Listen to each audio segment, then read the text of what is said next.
Julia Vero thought invisibility was her greatest skill, until she confronted a Mafia boss in fluent Sicilian at a society wedding and signed her own death warrant. One moment of defiance, one cold-eyed stranger, one choice that would drag her from the shadows into a world where power is currency and survival demands blood.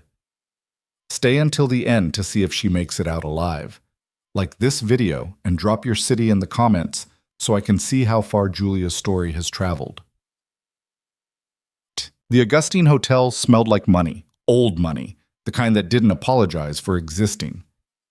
Julia Vero stood in the service corridor just off the grand ballroom, clipboard pressed against her chest like a shield, mentally cataloging every detail that could go wrong in the next 4 hours. The Castellano de Luca wedding, 300 guests, 7-figure budget. Her first event as lead coordinator, even if lead was a generous term for what amounted to Margot dumping the job on her 2 days ago with a dismissive wave and a migraine excuse that fooled nobody. "Jules, we need more champagne on the East Terrace." The voice crackled through her earpiece. Danny, one of the waitstaff, sounding harried. She clicked the mic. "Already handled. Check behind the ice sculpture." "You're a lifesaver." "Not really. Just prepared. Obsessively, compulsively prepared. Because that was how you survived in a job where one wrong move could tank your entire career before it even started." Julia had learned early that being underestimated was an advantage. Let them think she was just another faceless coordinator. Let them ignore her. She'd gotten more done invisible than she ever could standing in a spotlight. The ballroom itself was a masterpiece. All soaring ceilings and crystal chandeliers, walls draped in ivory silk that caught the golden light like captured sunlight. The bride wore Vera Wang. The groom wore Armani, and an expression that suggested he'd rather be anywhere else. Julia had seen that look before. Arranged marriages weren't her business.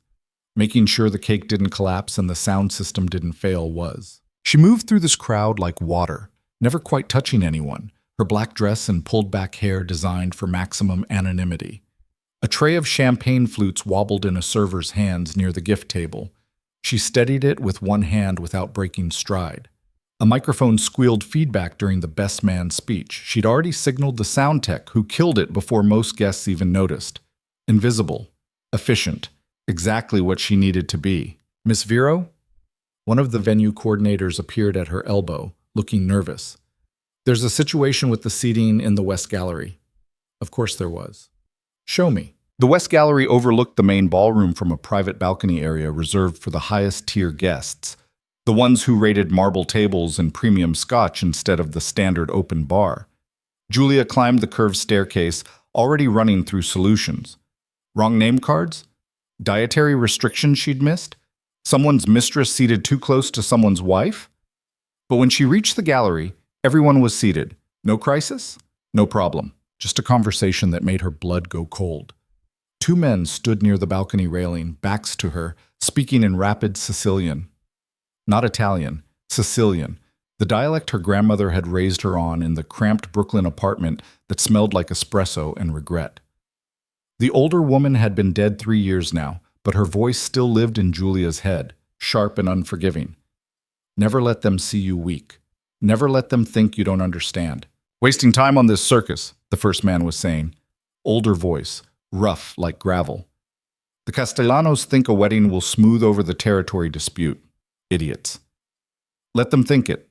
The second voice was younger, colder, controlled in a way that suggested control was a weapon. "We'll take what we need when the time is right. Marco's too busy playing politician to see it coming." Julia should have walked away, should have turned around, gone back downstairs, pretended she'd never heard a word. But then the second man spoke again, and she stopped moving. "Look at this place. All this money for what? So some spoiled princess can play dress-up while her father pretends he's still relevant?" A pause. "And they hire children to run it. That one downstairs, the coordinator, looks like she should be serving coffee, not managing an event. Probably slept her way into the job." The first man laughed. "Easy, Dante. Maybe she's got hidden talents." "Doubt it. I give her an hour before something burns down." Something white-hot and reckless ignited in Julia's chest. Her grandmother's voice, sharp as broken glass. "You are a Vero. We do not accept disrespect. Not from anyone." She was moving before her brain caught up, heels clicking against marble as she crossed the gallery. Both men turned, and Julia got her first clear look at the one called Dante. Tall, mid-30s, dark hair swept back from a face that would have been handsome if it wasn't so cold, all sharp angles and controlled power. The kind of face that belonged on Roman coins or Renaissance paintings of doomed angels. He wore a suit that probably cost more than her car, tailored so precisely it looked like armor. But it was his eyes that stopped her. Dark, assessing, utterly devoid of warmth, the kind of eyes that had seen things, done things. The older man beside him was shorter, broader, with silver threading through his hair and scars that told stories Julia didn't want to know. Both of them were looking at her now with expressions that ranged from surprise to something darker. She should stop, should smile, apologize, walk away. Instead, she spoke in perfect Sicilian. "Forgive the interruption, gentlemen, but I couldn't help overhearing. You're right, I do look young for this position. And you're right that I haven't been doing this long." She kept her voice level, professional, even as her heart tried to jackhammer through her ribs. "But I didn't sleep my way into anything. I earned this job. And if something burns down tonight, it won't be because I failed. It'll be because someone thought they could disrespect me in a language they assumed I didn't speak." Silence. Complete, suffocating silence.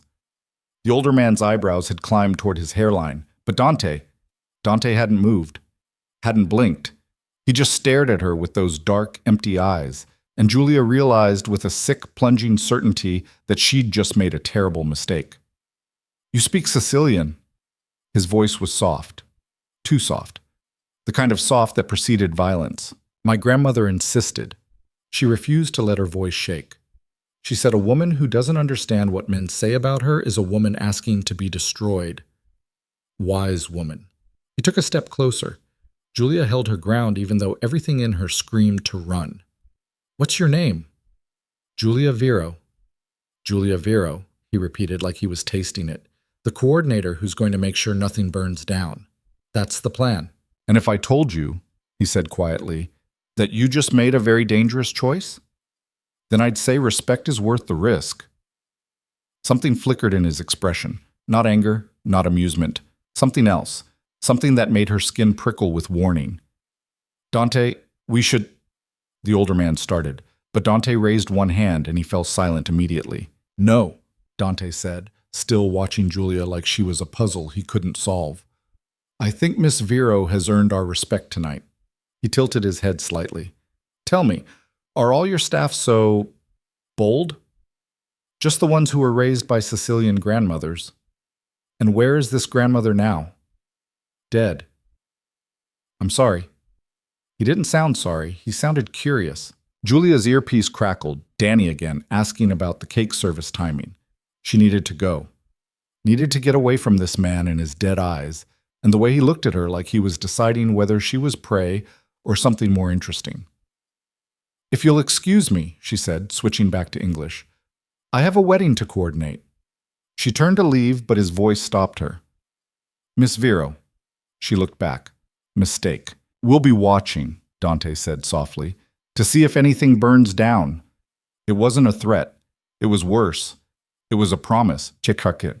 Julia made it down the stairs and into the service corridor before her hands started shaking. She braced herself against the wall, breathing hard, trying to process what the hell she'd just done. Confronted a man in Sicilian. A man whose friend called him Dante. A man who looked at her like, "Hey, you okay?" One of the servers, Maria, sweet kid, always worried, paused with a tray of appetizers. "Fine." Julia straightened, forced her hands steady. "Just need a second." "You look like you saw a ghost." "Close enough." "I'm good.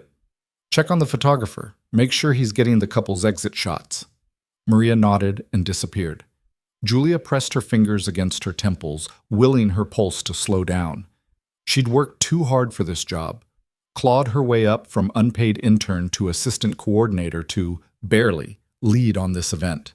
She couldn't afford to unravel because some arrogant asshole in an expensive suit had rattled her, even if his eyes suggested he could make her disappear without anyone asking questions. The rest of the evening passed in a blur of controlled chaos. The cake service went off without incident. The band played, the couple danced. Julia moved through it all like a ghost, checking details, solving problems, keeping everything running smoothly, and trying not to think about the fact that twice, when she glanced up at the West Gallery, Dante was standing at the railing watching her. Not watching the wedding, watching her. By the time the last guest left and the cleanup crew started breaking down the space, Julia's nerves were worn to nothing. She'd done it. No fires, no disasters, a perfect execution that would look great on her resume and maybe, finally, earn her some respect from Margot and the senior coordinators. But that wasn't what occupied her mind as she gathered her things and headed for the parking garage. "We'll be watching." She pulled out her phone, fingers hovering over the search bar. Dante. Sicilian. Augustine Hotel. But she didn't type anything, didn't search, because part of her already knew. Men like that didn't just attend weddings. They owned the people getting married. The parking garage was nearly empty, fluorescent lights buzzing overhead like dying insects. Julia's heels echoed against concrete as she made her way to her car, a 12-year-old Honda that had seen better days but still ran, which was all she could afford. She was 10 feet from the driver's door when she heard footsteps behind her. Julia spun, keys clutched in her fist like a weapon. But it wasn't Dante. It was the older man who'd been with him, the one with silver hair and scars. "Easy," he said, raising both hands. "Not here to hurt you." "Then what do you want?" "To give you some advice." He stopped a careful distance away, hands still visible. "You're a smart girl, Miss Vero. Smart enough to speak Sicilian. Smart enough to manage an event like tonight without breaking a sweat. But you're not smart enough to know when to keep your mouth shut." "Is that a threat?" "A warning. Dante Vitali doesn't forget insults. And he doesn't forget interesting people either. Tonight, you became interesting." The name hit her like cold water. Vitali. She knew that name. Everyone in the city knew that name, even if they pretended not to. The Vitali family controlled half the port, most of the construction unions, and enough legitimate businesses to make the illegal ones look like hobbies. They were old money, old power, the kind of family that appeared in newspaper charity galas and federal investigations with equal frequency, and she'd just told the heir to that empire to go to hell in his grandmother's language. "I didn't know who he was," Julia said quietly. "That's the only reason you're still walking." The older man, she didn't have a name for him, didn't want one, studied her with eyes that had seen too much. "Go home, Miss Vero. Forget tonight happened. And if Dante Vitali ever crosses your path again, run." He turned and walked away, disappearing into the shadows between cars. Julia stood there for a long moment, keys still clutched in her hand, heart hammering. Then she got in her car, locked the doors, and drove home through empty streets, checking her rearview mirror every 30 seconds. No one followed her. But she couldn't shake the feeling that somewhere, somehow, Dante Vitali was still watching. E.T. Julia's apartment was a 6th-floor walk-up in a neighborhood the real estate agents generously called transitional. Translation: cheap rent if you didn't mind the occasional broken elevator and the sound of your neighbor's arguments through paper-thin walls. But it was hers. A studio barely big enough for a bed, a kitchenette, and a second-hand desk where she worked on event proposals until her eyes burned. She dropped her bag on the floor, kicked off her heels, and collapsed onto the bed without bothering to change. Her phone buzzed. A text from Danny. "You were amazing tonight. Margot better give you credit." Julia typed back, not holding my breath. But that wasn't what consumed her thoughts. She stared at the ceiling, replaying the conversation in the West Gallery. The way Dante had looked at her, not angry, not embarrassed, just interested. Like she was a problem he wanted to solve. Her grandmother's voice echoed, "Never let them think you don't understand." "I understood," Julia whispered to the empty room. "I just didn't know what it would cost, Chad." Monday morning came too fast. Julia dragged herself to the office, a converted warehouse in the arts district where Margot ran her event planning business with the efficiency of a general and the empathy of a parking meter. The bullpen was already buzzing when Julia arrived, coordinators hunched over laptops, phones pressed to ears, the controlled chaos of people planning other people's perfect days. "Julia," Margot's voice cut across the noise. "My office, now." Julia's stomach dropped. She'd been expecting this, a debrief on the Castellano de Luca wedding, hopefully some acknowledgement that she'd pulled it off without disaster, but Margot's tone suggested otherwise. The office was all glass and steel, pristine and cold. Margot sat behind her desk, perfectly styled as always, and gestured to the chair across from her. Sit. Julia sat.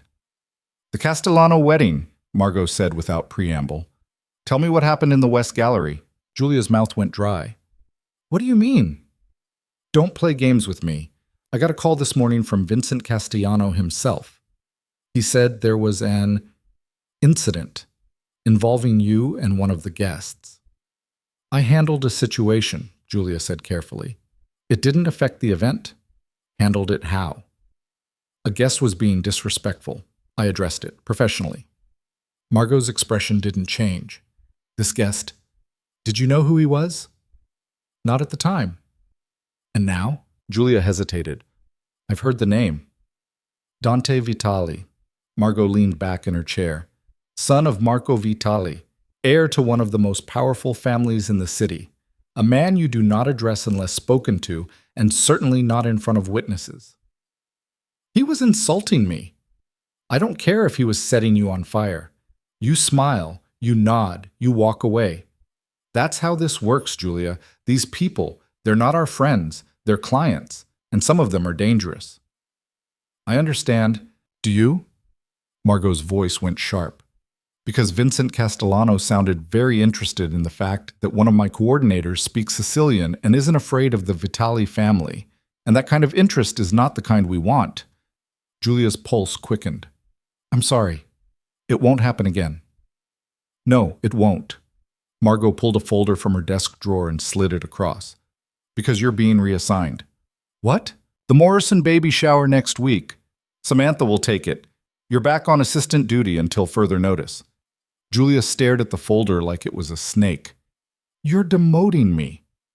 I'm protecting you and protecting this company. We can't afford to have staff who make enemies of people like Dante Vitali. I didn't... Julia stopped, forced herself to breathe. I worked my ass off for that wedding. Everything went perfectly. Except for the part where you decided to pick a fight with a mobster. He's not... But Julia couldn't finish the sentence. Because he was. Everyone knew it, even if nobody said it out loud. Margot's expression softened slightly. Look, you're talented. You've got potential, but you're also young and you think principles matter more than survival. In this business, they don't. Take the demotion. Keep your head down. And for the love of everything, stay away from the Vitali family. Julia left the office feeling like she'd been hollowed out. Back to assistant duty. Back to being invisible. All because she'd refused to let some arrogant criminal insult her. She made it to the bathroom before the tears came, hot and furious. She scrubbed them away, stared at her reflection in the mirror, pale skin, dark eyes, the same face that had survived her parents' deaths, her grandmother's cancer, years of clawing her way through an industry designed to chew up people like her. Principles matter, she told her reflection.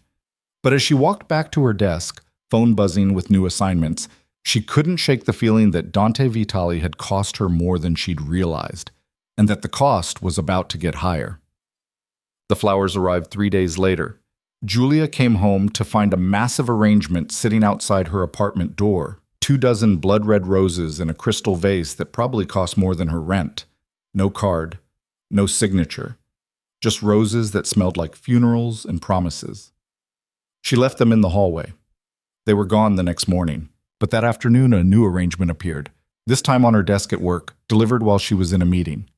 Same roses, same absence of explanation. Margot saw them and went white. Get rid of those, she hissed. Julia threw them in the dumpster behind the building. The third arrangement was waiting in her car.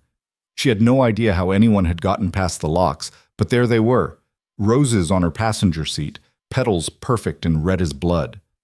This time, there was a card. You were right. Respect is worth the risk. D. Julia sat in her car, hands shaking, staring at the note. She should go to the police, should file a report, get a restraining order, do something to make this stop. But what would she say?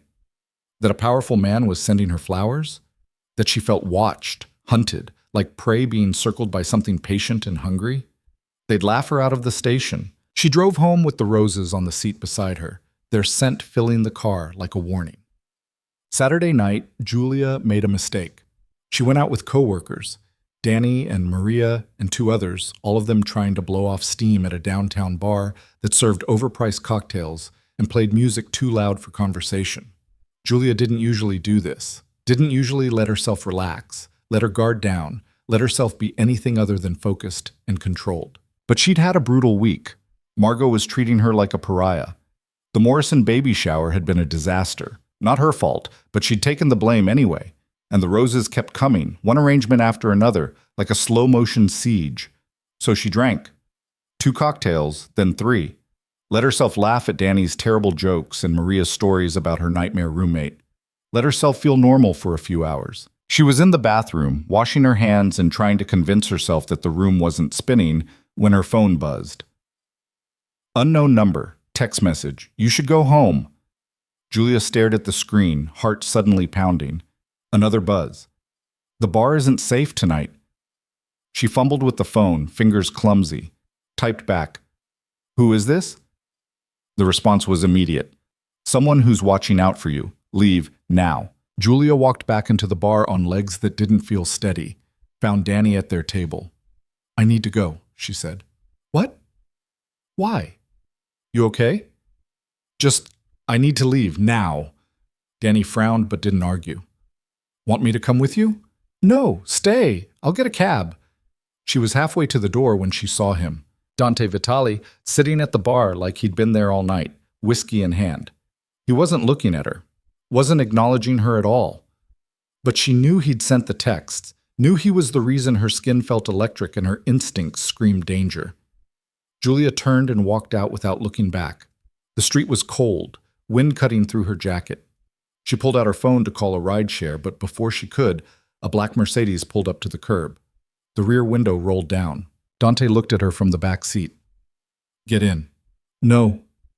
Julia. Her name in his mouth sounded like a threat and a prayer.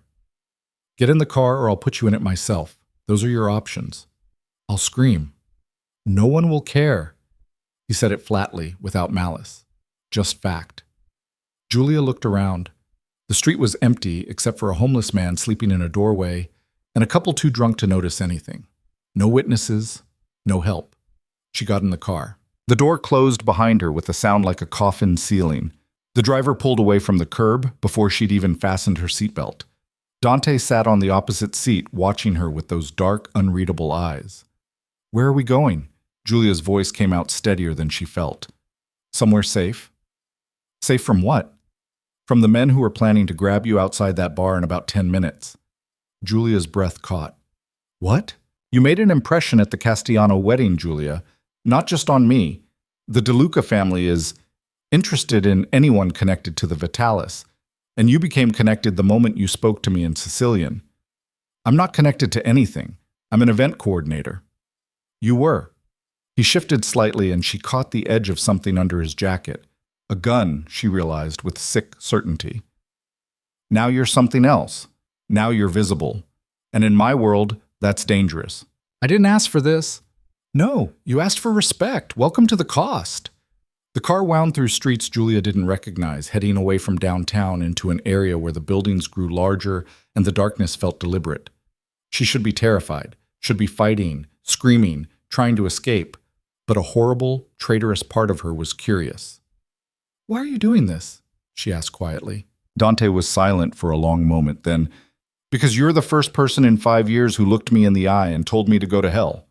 And because letting the DeLucas take you would be a waste. A waste of what? He turned to face her fully, and the intensity in his gaze made her breath catch. Of potential. The car stopped. They were outside a building Julia had never seen before, all glass and steel, modern and expensive, with security cameras visible at every angle. Dante's building, she realized. His territory. Come on, he said, already moving. I'm not going in there. Yes, you are. He paused, looked back at her. Because if you don't, you'll be dead before sunrise. Those are the stakes now, Julia. Adapt or die. She followed him inside because she was out of options. The elevator ride to the penthouse was silent. Julia kept her arms wrapped around herself, trying to process what was happening. She'd been kidnapped. That's what this was. A kidnapping by a man who sent her roses and spoke in riddles and looked at her like she was a problem worth solving. The penthouse was exactly what she'd expected. All dark wood and leather, expensive art on the walls, floor-to-ceiling windows overlooking the city. A place designed to intimidate. Dante poured himself a drink. Didn't offer her one. "You'll stay here tonight," he said. "Tomorrow, we'll figure out next steps." "Next steps for what?" "For keeping you alive." "I don't need—" "You don't get to decide that anymore." His voice went hard. "You stopped being invisible when you confronted me. You became a piece on the board, and pieces either play or get taken." Julia felt something crack inside her. Fear, anger, helplessness all tangled together. "I didn't choose this." "No. But you chose to speak up. You chose principles over survival. So now you live with the consequences." "And what are those consequences?" Dante set down his glass, crossed the room until he was standing close enough that she could feel the heat coming off him, smell the expensive cologne and something darker underneath, smoke and gunpowder and danger. "You stay close to me," he said quietly. "You do what I tell you, and maybe, if you're smart and lucky, you survive long enough to hate me properly." "I already hate you." "No, you don't." His hand came up, fingers brushing her jaw so gently it felt like a lie. "But you will." Then he stepped back, and the moment shattered. "There's a guest room down the hall. Use it. Don't try to leave. The building is secure, but the streets aren't. Not for you.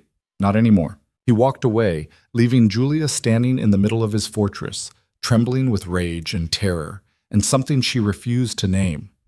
She didn't sleep that night, just sat on the edge of the guest bed, staring at the door and wondering how one moment of defiance had led her here.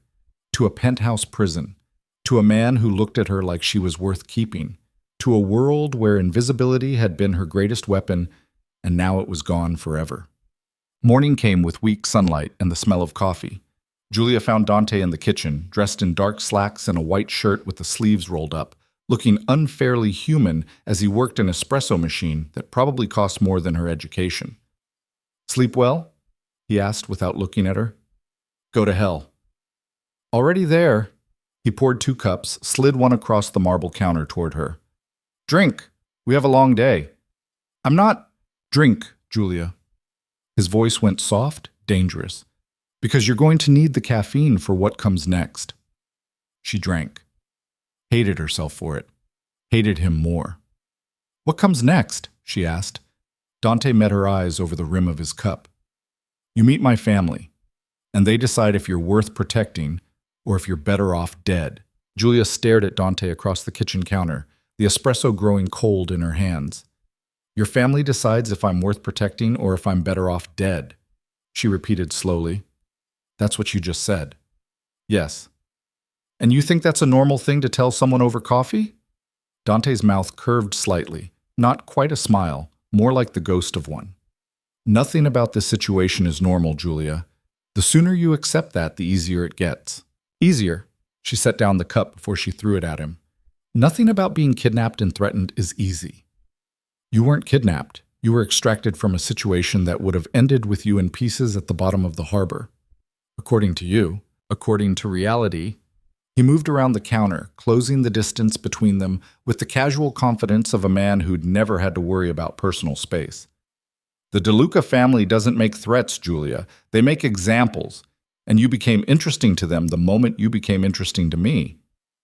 Then make me uninteresting. Tell them I'm nobody. Tell them—" "It's too late for that." His voice went flat.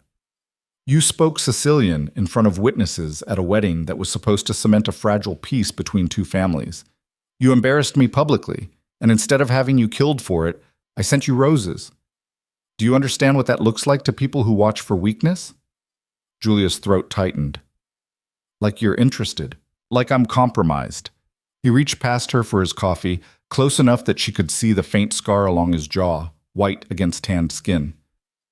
"Which makes you either leverage or a liability. My father will want to determine which." "Your father?" The Marco Vitali she'd heard whispered about in careful voices. The man whose name appeared in charity galas and federal investigations with equal frequency. "When?" "This afternoon. At the estate." Dante checked his watch, something platinum and understated that probably cost more than her car. "Which gives you 3 hours to prepare."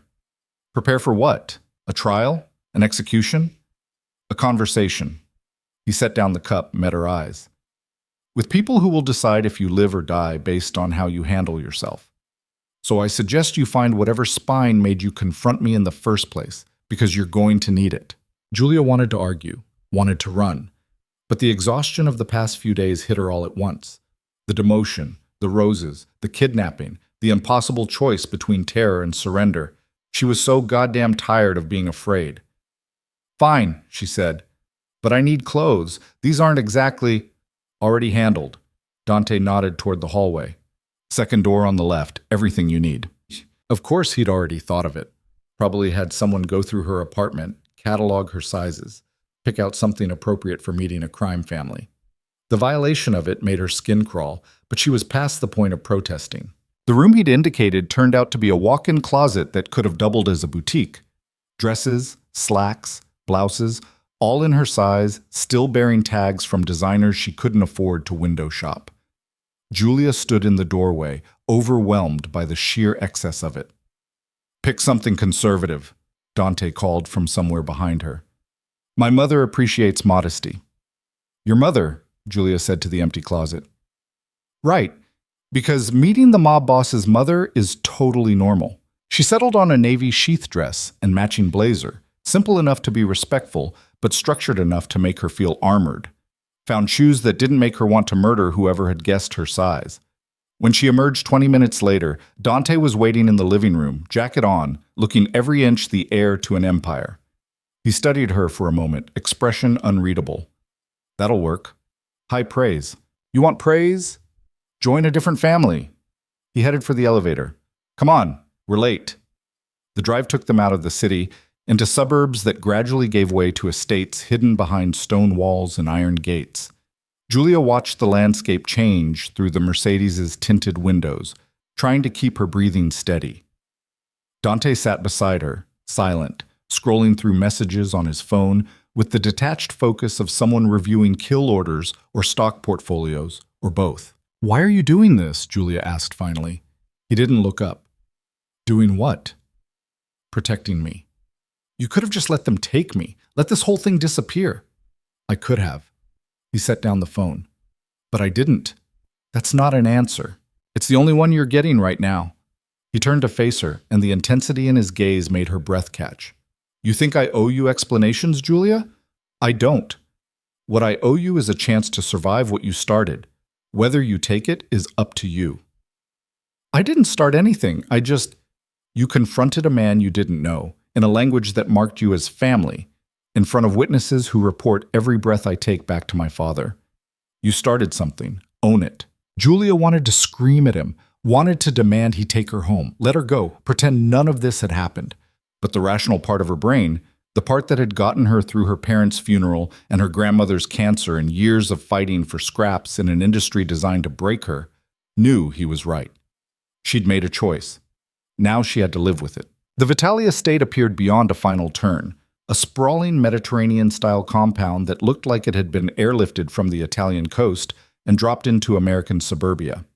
Manicured gardens, a circular driveway with a fountain centerpiece, security cameras visible despite obvious efforts to hide them.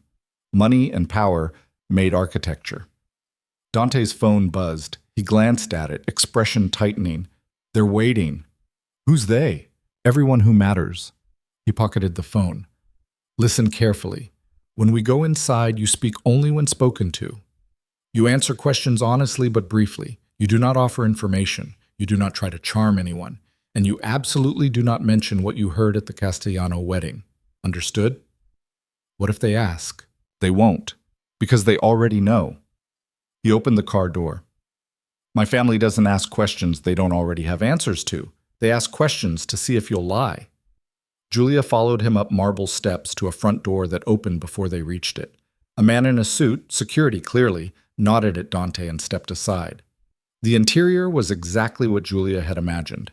High ceilings, expensive art, the kind of timeless elegance that screamed old money trying very hard not to look new. Dante. A woman appeared at the top of a curved staircase, descending with the kind of grace that came from finishing schools and careful breeding. Mid-50s, perfectly styled dark hair, a dove gray dress that probably cost more than Julia made in 6 months. You're late. Traffic, Mama. Dante moved forward, kissed both her cheeks with practiced ease. This is Julia Vero. The woman turned her attention to Julia, and the temperature in the room seemed to drop 10 degrees. Miss Vero, I've heard a great deal about you. Nothing good, I imagine, Julia said before she could stop herself. A flicker of something, amusement, approval, crossed the woman's face. On the contrary, my son speaks very highly of your directness. She extended a hand. Carlotta Vitali, welcome to our home. Julia shook it, trying not to think about how many lives this woman's husband had ended. Thank you for having me. Oh, it's not a social call, dear. Come. Marco is waiting. They followed Carlotta through hallways lined with family portraits, generations of Vitalis staring down with varying degrees of judgment, into a study that smelled like leather and expensive tobacco.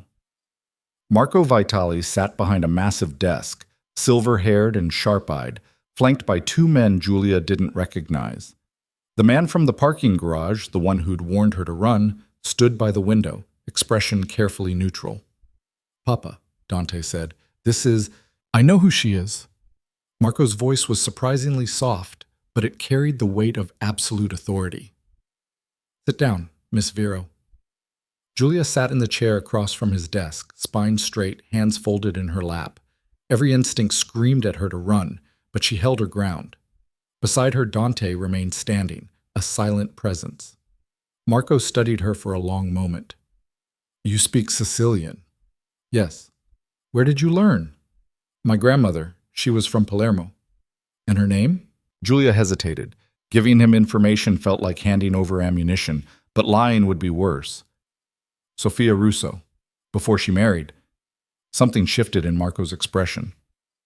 Russo. From the old district near the market? I don't know. She didn't talk about it much. Smart woman.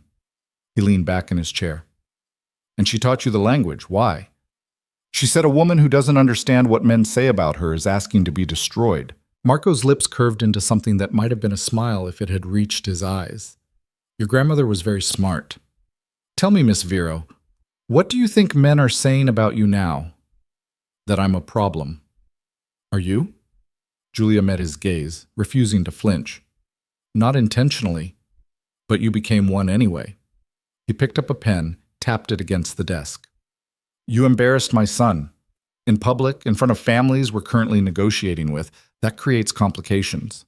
I apologize for the complications, not for standing up for myself.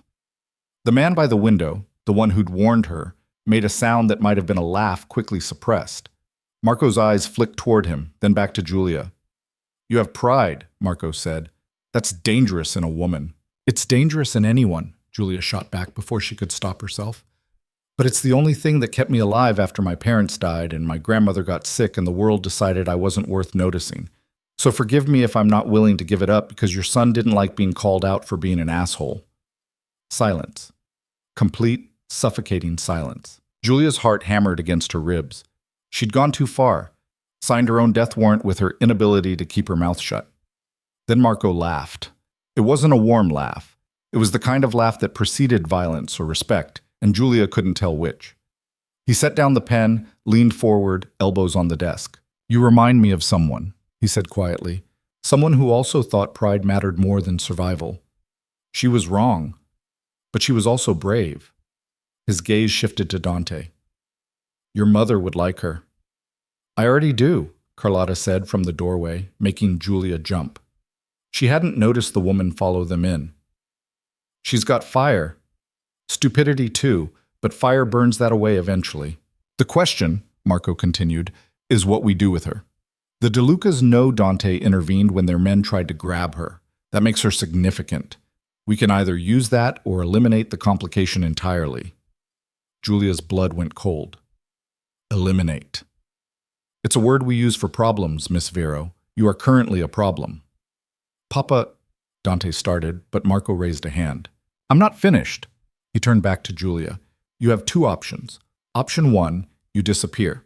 We relocate you somewhere the DeLucas won't find you. New city, new identity, new life. You walk away from all of this and never look back. And option two?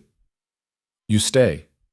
Under my son's protection, which means you become part of this family's concerns. You go where he goes. You do what he says. And you accept that your life is no longer entirely your own. Julia looked at Dante. He was watching her with those dark, unreadable eyes, expression giving nothing away. That's not protection. That's ownership.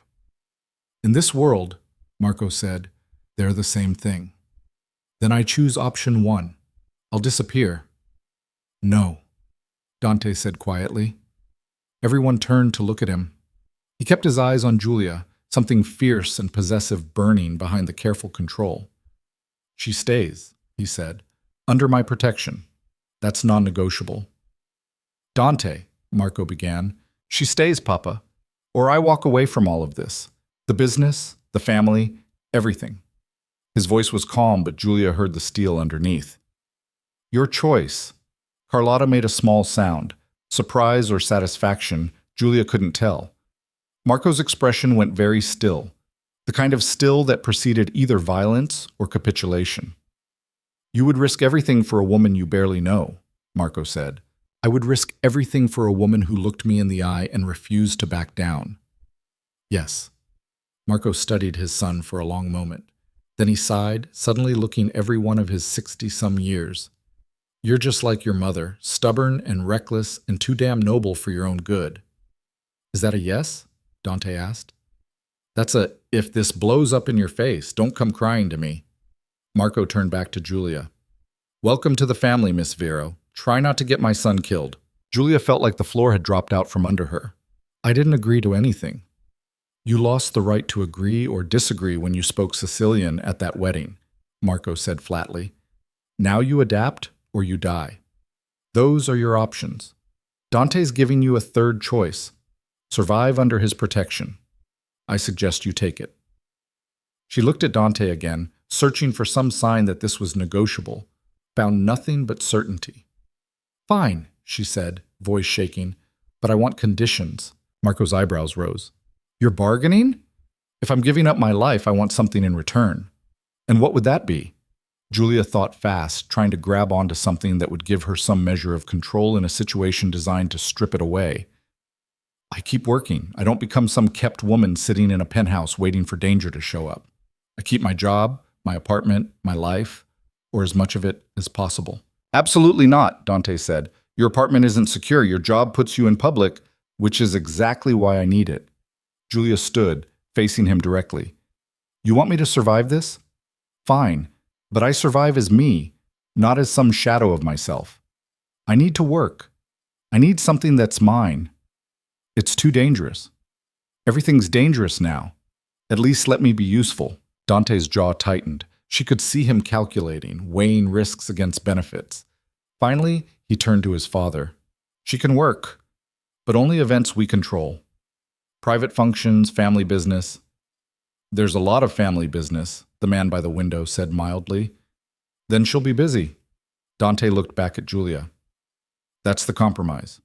Take it or leave it. It wasn't much, but it was something.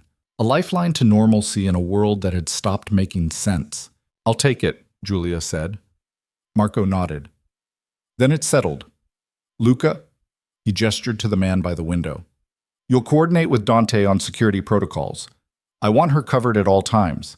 If the DeLucas make a move, I want to know before they finish thinking about it. Luca, finally, a name for the man who'd warned her in the parking garage, nodded. Understood. Good.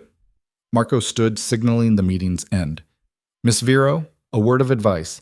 You've chosen a dangerous path. My son is many things. Brilliant, ruthless, occasionally noble to the point of stupidity.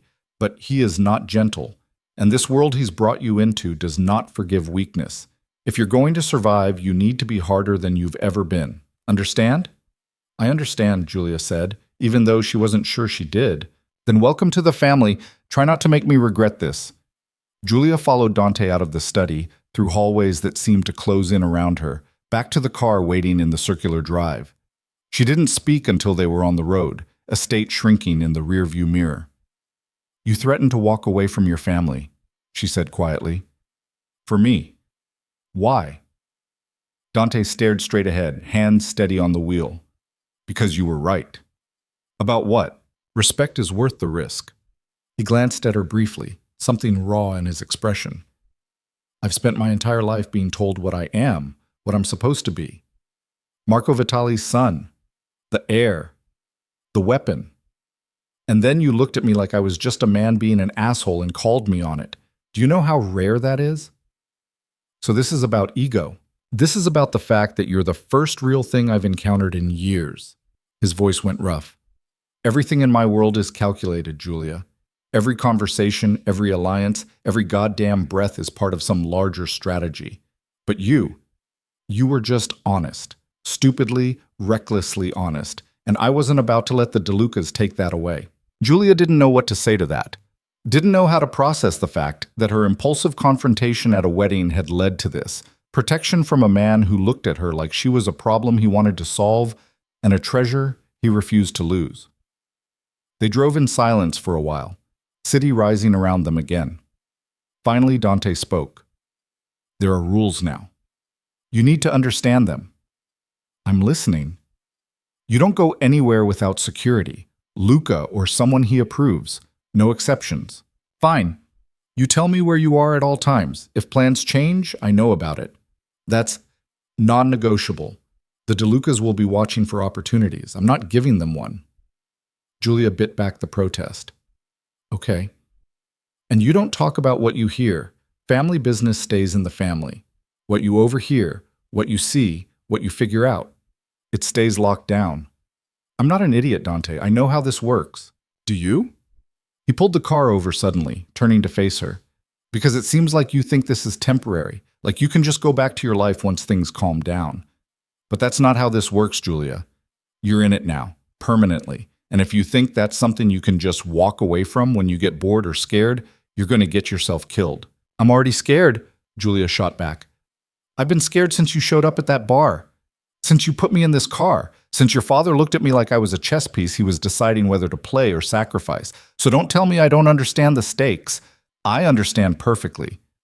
Dante's expression softened slightly. Then why stay? Because I'm more scared of what happens if I run. She met his eyes. Your father gave me an out, a new identity, a new life. But we both know the DeLucas would find me eventually, and when they did, I'd be alone. At least this way, I've got a fighting chance. This isn't a fighting chance, Julia. It's a prison with better amenities. Then I guess I'm adapting. She turned to look out the window at the city streaming past. Like you said, adapt or die. Dante was quiet for a long moment. Then he pulled back onto the road, and they finished the drive without speaking. He took her back to the penthouse. Julia walked through the door feeling like she'd aged 10 years in the past 24 hours. Everything looked the same. Expensive furniture, floor-to-ceiling windows, the trappings of wealth and power.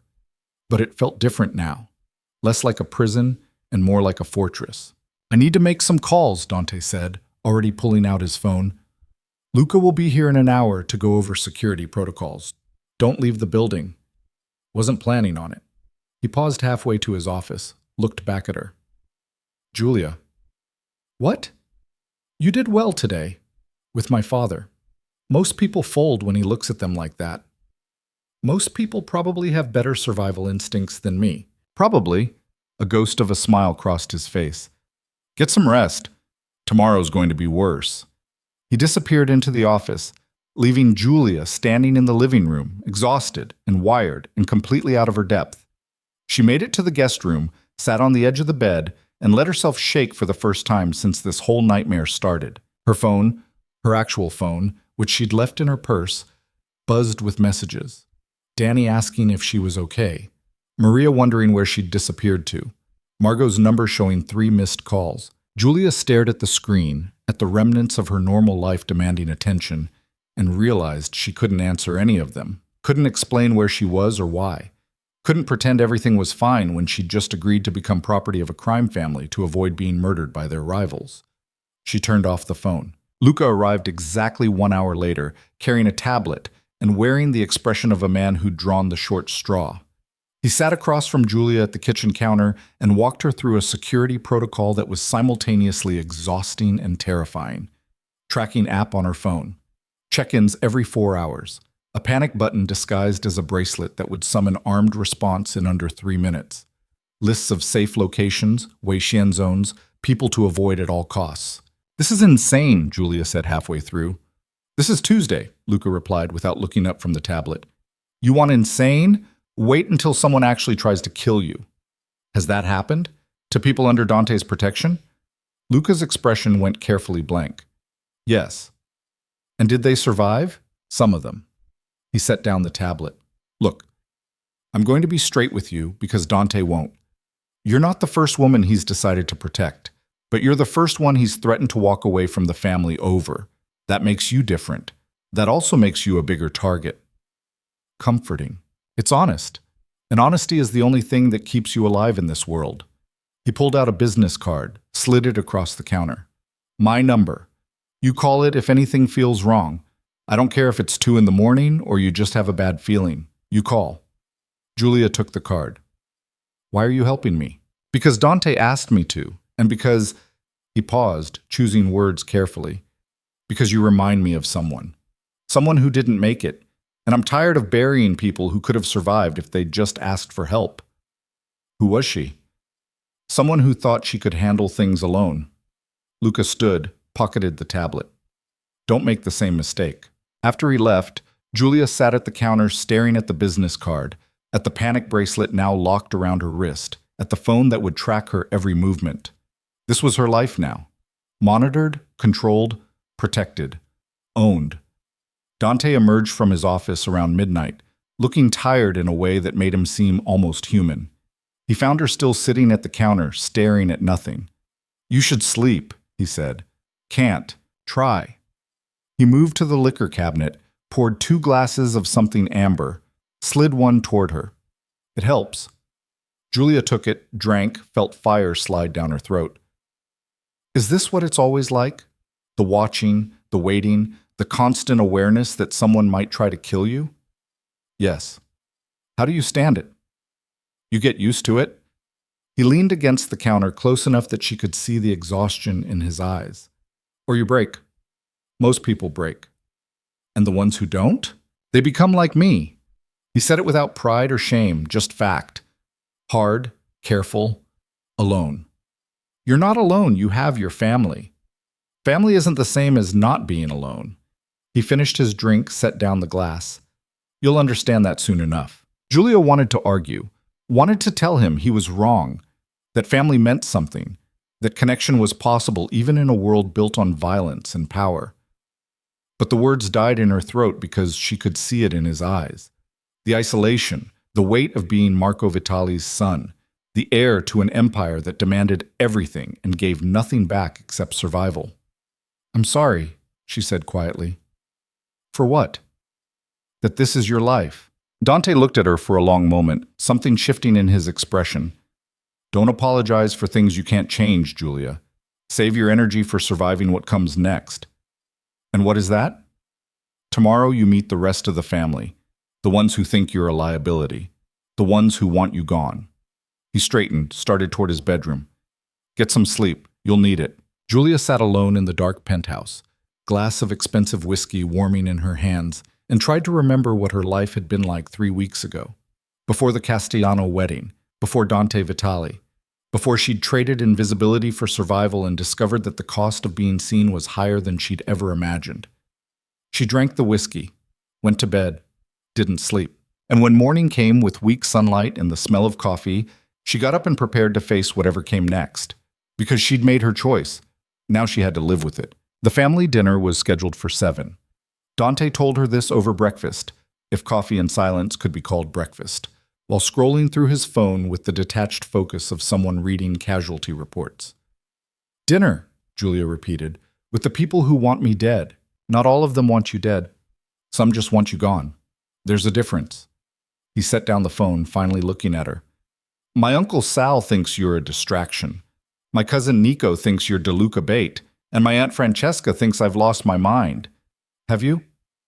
Probably. He stood, reaching for his jacket. But that's not the point. The point is, they need to see you're not going anywhere, that you're under my protection, and that means something. And if they don't care what it means? Dante's expression went hard. Then I remind them why they should. He left for meetings. What kind, Julia didn't ask, and he didn't volunteer. Luca arrived an hour later with clothes for the dinner, laying them out on the guest bed with the efficiency of someone who'd done this before. "Dante wants you in this," he said, gesturing to a dark green dress that managed to be elegant without being showy. "Conservative but not weak, you're walking a line tonight." "What line?" "Between being seen as Dante's property and being seen as your own person who happens to be under his protection." Luca studied her. "The family needs to believe you're worth the trouble, that you bring something to the table besides complications. I'm an event coordinator. What could I possibly bring? Legitimacy, normalcy. A reason for Dante to stay grounded instead of going full scorched earth on the DeLucas." He moved toward the door, paused. "They're going to test you tonight. Push boundaries. Ask questions designed to make you slip. Don't." "Any other advice?" "Yeah, don't drink too much. You'll need your wits." After he left, Julia stared at the dress for a long time before putting it on. The fabric was expensive, the cut perfect, and she hated how good it looked.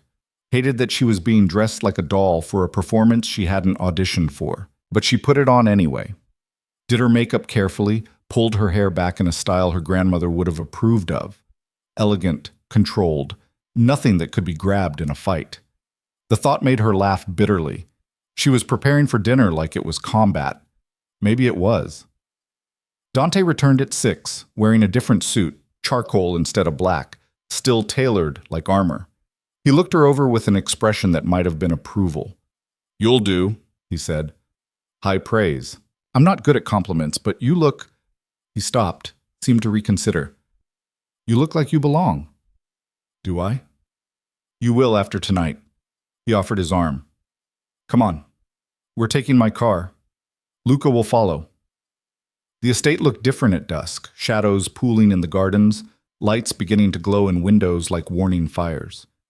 More cars lined the circular drive than yesterday. Expensive imports, all black or silver, all screaming money and power. "How many people?"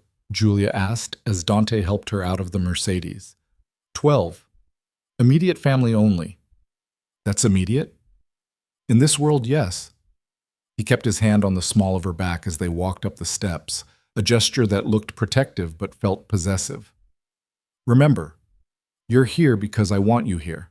They don't have to like it, they just have to accept it." Carlotta met them at the door, elegant in midnight blue, her smile warm but her eyes assessing. "Julia, you look lovely. Come, everyone's in the dining room." The dining room was exactly what Julia expected. A table that could seat 20 crystal chandeliers, more silverware than any human needed for one meal. And around the table, the Vitali family in all its complicated glory. Marco at the head, of course. To his right, a man in his 50s with Marco's sharp features and Dante's cold eyes. Uncle Sal, Julia guessed. Across from him, a younger man, maybe 30, with the kind of pretty boy looks that probably got him out of speeding tickets and into trouble. Nico. A woman in her 40s with perfectly styled hair and a smile that didn't reach her eyes sat beside Nico, Aunt Francesca, and others. Cousins, maybe. Associates. People whose names Julia didn't know and whose expressions ranged from curious to hostile. "Everyone," Dante said, his hand still on Julia's back. "This is Julia Vero, Julia, my family." The silence that followed felt weighted, dangerous. Then Marco spoke. "Sit down, both of you. We have business to discuss before dinner." Dante guided Julia to a seat halfway down the table, taking the chair beside her. Luca appeared from somewhere, standing against the wall like a statue. Other security, Julia assumed they were security, occupied similar positions around the room. "So this is the girl who talked back to you in Sicilian," Sal said, leaning back in his chair. "Have to admit, Dante, I didn't think you had a type, but apparently it's suicidally bold." "She's not a type," Dante said evenly. "She's a person under my protection. Show some respect." "Respect?" Nico laughed, the sound sharp. "We're supposed to respect the event planner who stumbled into our world and now needs a full security detail because the DeLucas want her dead?" "The DeLucas want her dead because I made her interesting to them," Dante shot back. "That's on me, not her. And yet we're all paying the price," Francesca said, voice like honey over glass. "Security, resources diverted, negotiations complicated, all because you decided to play hero for a stranger." "I didn't ask for any of this," Julia said before she could stop herself. Every eye turned to her. She felt Dante tense beside her, but pressed on anyway. I confronted your nephew because he was being disrespectful. That's it. I didn't know who he was. Didn't know what world I was walking into. And if I could go back and keep my mouth shut, believe me, I would. But I can't. So here we are. Here we are, Sal repeated, with a civilian who knows too much sitting at our table. She knows what she needs to know, Dante said. Nothing more. And what's to stop her from going to the police, the FBI, selling what she knows to the highest bidder? Me, Dante said flatly. I'm what stops her. Anyone who touches Julia answers to me. Anyone who threatens her answers to me. And anyone who thinks they can use her against this family will discover exactly how far I'm willing to go. The temperature in the room dropped. Marco watched his son with an expression Julia couldn't read, pride or concern or both. You're willing to go to war for her, Francesca said softly. Over a woman you barely know. I'm willing to go to war for what's right. Dante's voice stayed level, but Julia heard the steel underneath. She didn't ask to be dragged into this. But she's here now, and I will not abandon her to clean up my mess. Noble, Nico said, sarcasm thick. Also stupid. Careful, Luca said from his position against the wall. Just one word, but it carried enough weight that Nico's smirk faltered. Enough. Marco's voice cut through the tension. We're not here to debate whether Julia stays. That decision's made. We're here to determine how we manage the complications. Which are? Sal asked. The DeLucas know Dante intervened. They know he's protecting her. They'll use that. Marco turned to Julia. Tell me, Miss Vero, what do you know about the DeLuca family? Julia swallowed. Just what I've overheard. That they're rivals. That they wanted to grab me to get leverage over Dante. And what would you do if they succeeded? If they took you, threatened you, demanded information about this family? It was a test. Julia knew it was a test, but the only answer she had was the truth. I'd tell them everything I know, she said quietly, because staying alive matters more than protecting people who see me as a complication. More silence. Then Marco smiled. Honest, I like that. He looked at Dante. She's smarter than the last one. There was no last one, Dante said through his teeth. There was Isabel, Francesca said sweetly. Remember? The art dealer who thought she could handle our world? How did that end again? That's enough, Carlotta said, voice sharp. Isabel made her choices. Julia is making different ones. Is she? Sal leaned forward. Or is she just trapped with no way out? Both, Julia said, all eyes on her again. I'm trapped. I know that, but I'm also choosing to survive however I can. If that means working with Dante, learning your world, becoming someone you can use, fine. I'll do it, because the alternative is dying, and I'm not ready for that yet. Nico whistled low. She's got balls, I'll give her that. She's got survival instinct, Marco corrected, which is smarter than balls. He picked up his wine glass, studied Julia over the rim. Tell me something, Miss Vero. What do you think we do? This family. What's your understanding of our business? Another test. Julia chose her words carefully. I think you have legitimate businesses that make money. And I think you have other businesses that make more money but can't be discussed at charity galas. I think you have power because people are afraid of you and because you're useful to people with power. And I think everything you do is calculated to maintain that balance. And how do you feel about that? Julia met his eyes.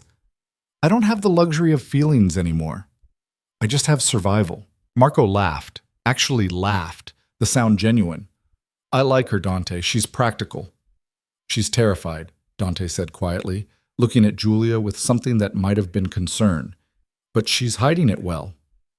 Being terrified isn't weakness, Carlotta said. It's intelligence. Only fools aren't afraid of this life. Dinner was served, course after course of food Julia barely tasted, too focused on the conversation swirling around her. Business talk, carefully coded.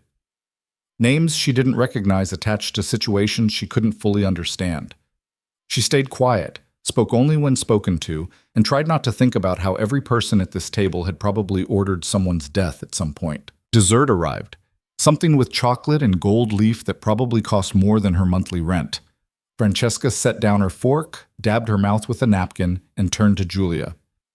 So tell me, dear, what are your intentions with my nephew? Julia nearly choked on her wine. Intentions? You're living in his penthouse, under his protection, wearing clothes he bought you. People will talk. They'll assume certain things. Let them assume, Dante said. I'm not sleeping with him, Julia said at the same time. Francesca's eyebrows rose. No? How modern. It's not like that. Julia felt her face heat. This is a security arrangement, nothing more. And when it becomes more? Sal asked. Because it will. You're living in close quarters with a man who's clearly invested in keeping you alive. Feelings develop. No, Julia said firmly. They won't. Why not? This from Nico, genuinely curious. You're not attracted to him? That's not... Julia stopped, painfully aware of Dante beside her, perfectly still. My personal feelings aren't relevant. Everything's relevant in this family, Marco said. But I think what my daughter-in-law is really asking is whether you're here for Dante or here for the protection, whether you care about my son or just care about staying alive. Julia looked at Dante. He was watching her with those dark, unreadable eyes, expression giving nothing away. She had no idea what he wanted her to say, had no idea what the right answer was. So she told the truth. I don't know him well enough to care about him, she said quietly. Not the way you mean, but I respect him. He could have let the DeLucas take me, could have walked away from the mess I created, but he didn't. So maybe that's not caring. Maybe it's just gratitude, but it's real. Dante's expression shifted slightly. Something that might have been relief or disappointment or both. Gratitude's a start, Carlotta said gently. The rest comes with time. If there is time, Sal muttered. There will be, Dante said. I'm making sure of it. After dinner, the family dispersed, some to Marco's study for what Julia assumed was actual business talk, others to the sitting room for coffee and continued judgment. Dante guided her out to the garden, away from listening ears, into cool night air that smelled like roses and money. You did well, he said once they were alone among the hedges and marble statuary. I told your family I don't care about you. I'm not sure that qualifies as well. You told them the truth. That's better than well. That's smart. He stopped walking, turned to face her. They would have smelled a lie. And if they thought you were playing me, using me for protection while planning to bolt at the first opportunity, they'd eliminate you themselves. Comforting. It's reality. He was standing too close, close enough that she could see the faint scar on his jaw, the exhaustion around his eyes. You're walking a tightrope, Julia, between being seen as my weakness and being seen as someone worth protecting. Tonight helped, but it's not over. When is it over? When the DeLucas stop being a threat. When my family accepts you fully. When... He stopped, jaw tightening. I don't know. Maybe never. Julia wrapped her arms around herself, cold despite the mild evening. Your cousin asked what my intentions were. What are yours? What do you mean? You threatened to walk away from your family for me. You're protecting me, housing me, putting resources toward keeping me alive. Why? What's the end game here? Dante was quiet for a long moment, studying the garden like it held answers. I don't know, he said finally. I just know that letting you die felt wrong, and everything since then has been about making sure that doesn't happen. Even if it costs you everything? Even if. He looked at her, and the intensity in his gaze made her breath catch. You think I'm being noble, heroic. But that's not what this is. This is selfish, Julia. Because watching you stand up to me in that gallery, it reminded me that there are still people in the world who operate on principles instead of power. And I needed that reminder more than I knew. So I'm what? Your conscience? You're proof that not everything has to be calculated, that sometimes the right choice is just the right choice, consequences be damned. He stepped closer, and Julia's heart kicked. My father taught me that everything in this world is transactional, that every relationship, every alliance, every decision should serve a purpose. But you don't serve a purpose. You're just a complication, Julia finished. Human, Dante said. You're human. Real. And I haven't had something real in my life in longer than I can remember. The vulnerability in his voice nearly broke her. She wanted to reach for him, comfort him, tell him it would be okay.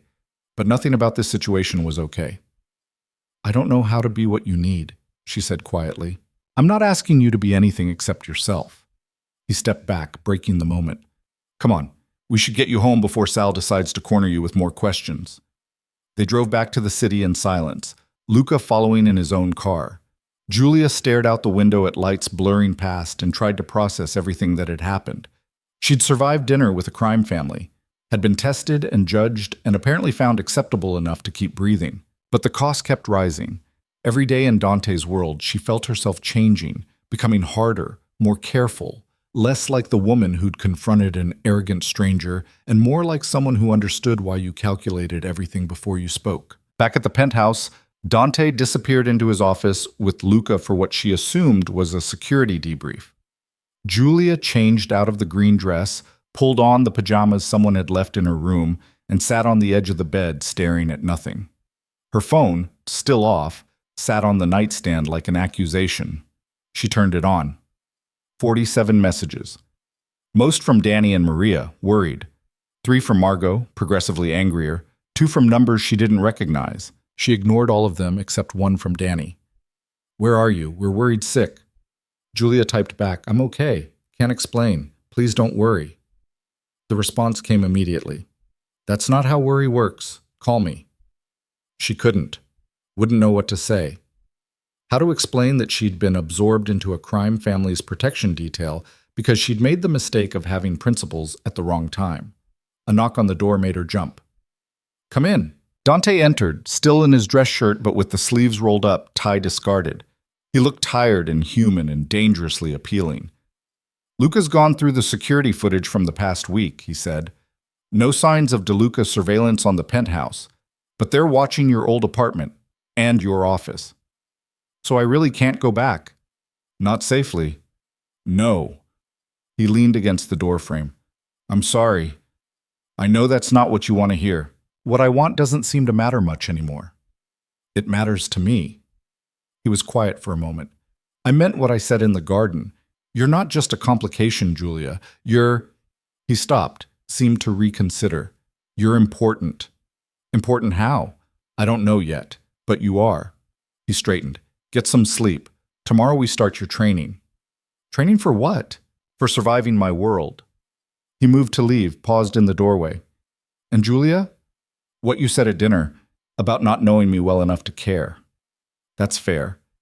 But for what it's worth, I'm starting to care about you. And in this world, that's dangerous for both of us. He left before she could respond. Julia sat in the silence of the guest room, processing what he'd said.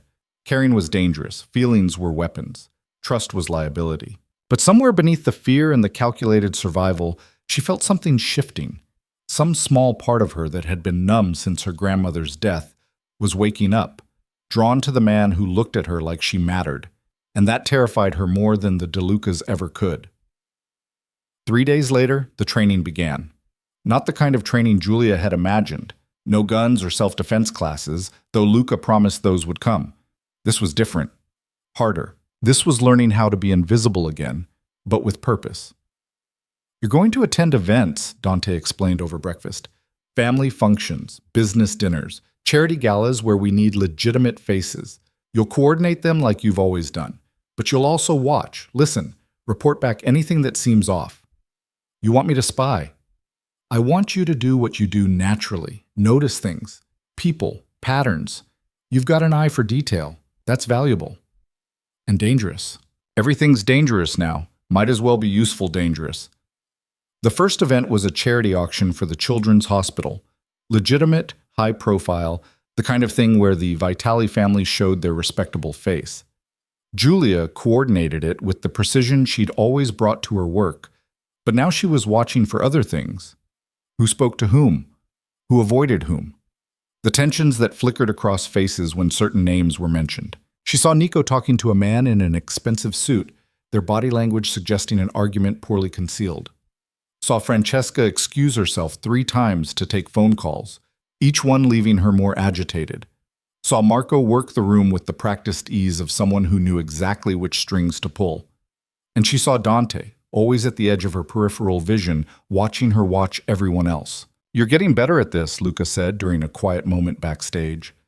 Most people can't track 3 conversations at once.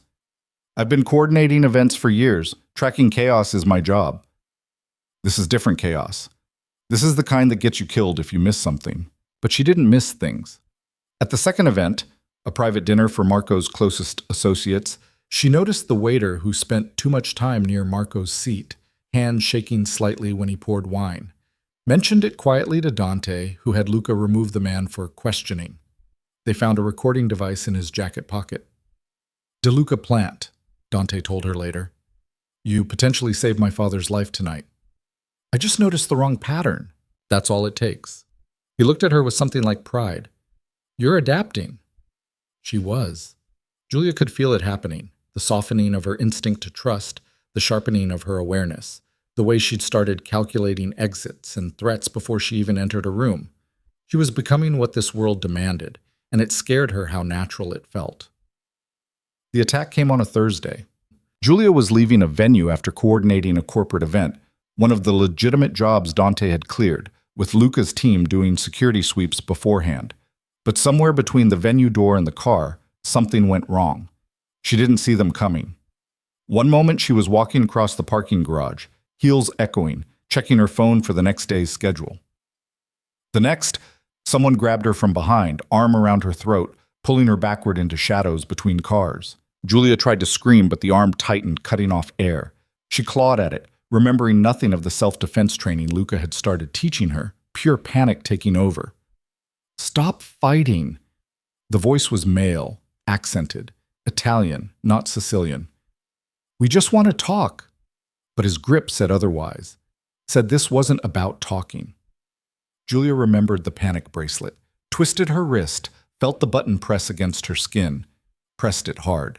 That was stupid, the man said, but she heard uncertainty in his voice, heard him say something to someone she couldn't see, rapid Italian about time and extraction. Then Luca was there. She didn't see where he came from, didn't see the first punch. Just suddenly, the arm around her throat was gone, and she was stumbling forward, gasping for air. Behind her, sounds of violence, flesh hitting flesh, a crack that might have been bone, a choked-off scream. Someone steadied her. One of Luca's team, a woman whose name Julia didn't know, but whose face was professionally blank as she guided Julia toward a car. Don't look back, the woman said. Julia looked back anyway, saw Luca standing over two men on the ground, one unconscious, one groaning. Saw the cold efficiency in his movements as he zip-tied their wrists. Saw blood on his knuckles and didn't ask whose. In the car, Luca said, without looking at her. Now. Julia got in the car. The woman drove, fast but not reckless, through streets Julia didn't recognize. Her hands were shaking, her throat hurt where the man had grabbed her, and all she could think was how close she'd come to disappearing. They took her back to the penthouse. Dante was waiting when they arrived, face like stone, eyes like murder. Are you hurt? First words out of his mouth. No, just shaken. He crossed to her, hands cupping her face, tilting her head to examine her throat. His touch was gentle, but his expression was anything but. There's going to be bruising, he said quietly. Luca? DeLuca contractors. We have them in custody. I'm handling interrogation personally. Good. Dante's hands dropped, but he stayed close. Find out who gave the order, find out what they know, and find out if there are more. Already on it, Luca left. Dante guided Julia to the couch, poured her whiskey with hands that weren't quite steady. Drink. She drank. The burn helped focus her scattered thoughts. They were waiting for me. They knew when I'd be leaving. Which means they have someone inside the venue, or they're tracking you. Dante pulled out his phone, started typing. We're going dark. No more events until we figure out how they found you. Dante. No. His voice went hard. You almost died tonight, Julia. You think I'm letting you anywhere near public exposure until we've eliminated every leak? You can't keep me locked up forever. Watch me. He sat beside her, close enough that their knees touched. You're alive because you pressed that panic button. 3 more seconds, and... He stopped, jaw clenching. 3 more seconds, and I would have lost you. The rawness in his voice undid something in her chest. She set down the glass, turned to face him fully. But you didn't. I'm here. I'm okay. This time. His hand came up, fingers tracing the edge of the bruising on her throat with devastating gentleness. Next time you might not be. And I won't let that happen. Why? The question came out whispered. Why does it matter so much? Dante met her eyes, and what she saw there stole her breath. Because somewhere between the wedding and tonight, you stopped being a complication. You became the only real thing in my life, and I will burn this city to the ground before I let anyone take that away from me. Then he kissed her. It wasn't gentle, wasn't calculated. It was desperate and fierce and tasted like fear and relief, and something Julia didn't have a name for. She kissed him back before her brain could catch up, hands fisting in his shirt, pulling him closer. When they broke apart, both breathing hard, Dante rested his forehead against hers.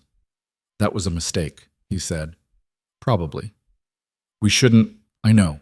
But neither of them moved. And when he kissed her again, slower this time, Julia let herself fall into it. Let herself forget for just a moment that this was dangerous, that feelings were weapons, that caring about Dante Vitali could get her killed faster than any DeLuca assassin. Later, curled in the guest bed that had become hers, Julia touched her bruised throat and tried to process everything that had happened. The attack, the rescue, the kiss. The way Dante had looked at her like she was worth starting a war over. She was in too deep, had been since the moment she'd confronted him in Sicilian, but now she was drowning, and the terrifying part was that she wasn't sure she wanted to be saved. Her phone buzzed, a text from Dante. Are you sleeping? No. Me neither. Can I come in? Julia stared at the message. Knew what this was, knew where it would lead, knew all the reasons she should say no. Typed back. Yes. He appeared in her doorway moments later, barefoot, wearing sweatpants and a t-shirt that made him look dangerously human, vulnerable in a way she'd never seen. I can't stop thinking about what almost happened tonight, he said quietly. Neither can I. Come here. He held out a hand. Julia took it. Let him pull her close, wrap his arms around her, hold her like she was something precious instead of a complication. She pressed her face against his chest, felt his heartbeat steady and real. I'm not good at this, Dante said into her hair. Caring about people. Being vulnerable. My father taught me it was weakness. Your father's wrong. Maybe, but it's the only way I know how to survive. Julia pulled back enough to look at him. Then learn a new way. With me. Something in his expression cracked, and he kissed her again, softer this time, like a promise instead of a claiming. And when he asked if he could stay, she said yes. They didn't sleep, just lay together in the dark, talking in whispers about nothing and everything. His childhood in a family that weaponized affection. Her parents' car accident and the grandmother who'd raised her on stories and stubborn pride. The weight of being invisible and the terror of being seen. Somewhere before dawn, Julia fell asleep wrapped in his arms, safer than she'd felt in weeks despite the bruises on her throat and the knowledge that people wanted her dead. When she woke, Dante was gone. But there was a note on the pillow. We're not done. Not with the DeLucas. Not with each other. Stay close. D. Julia held the note and wondered if staying close to Dante Vitali meant survival or just a slower way to die. Then she got up and prepared to find out. The interrogation results came back 3 days later. Julia was drinking coffee in the kitchen when Dante walked in with Luca, both of them wearing expressions that made her stomach drop. The men who grabbed you, Dante said without preamble. They talked. And the order came from Vincent DeLuca himself. Not a rogue operation, not a warning. An actual kidnapping with instructions to extract information about our family's business interests. He set a folder on the counter, didn't open it. They were going to torture you, Julia. Film it. Send it to my father as a message.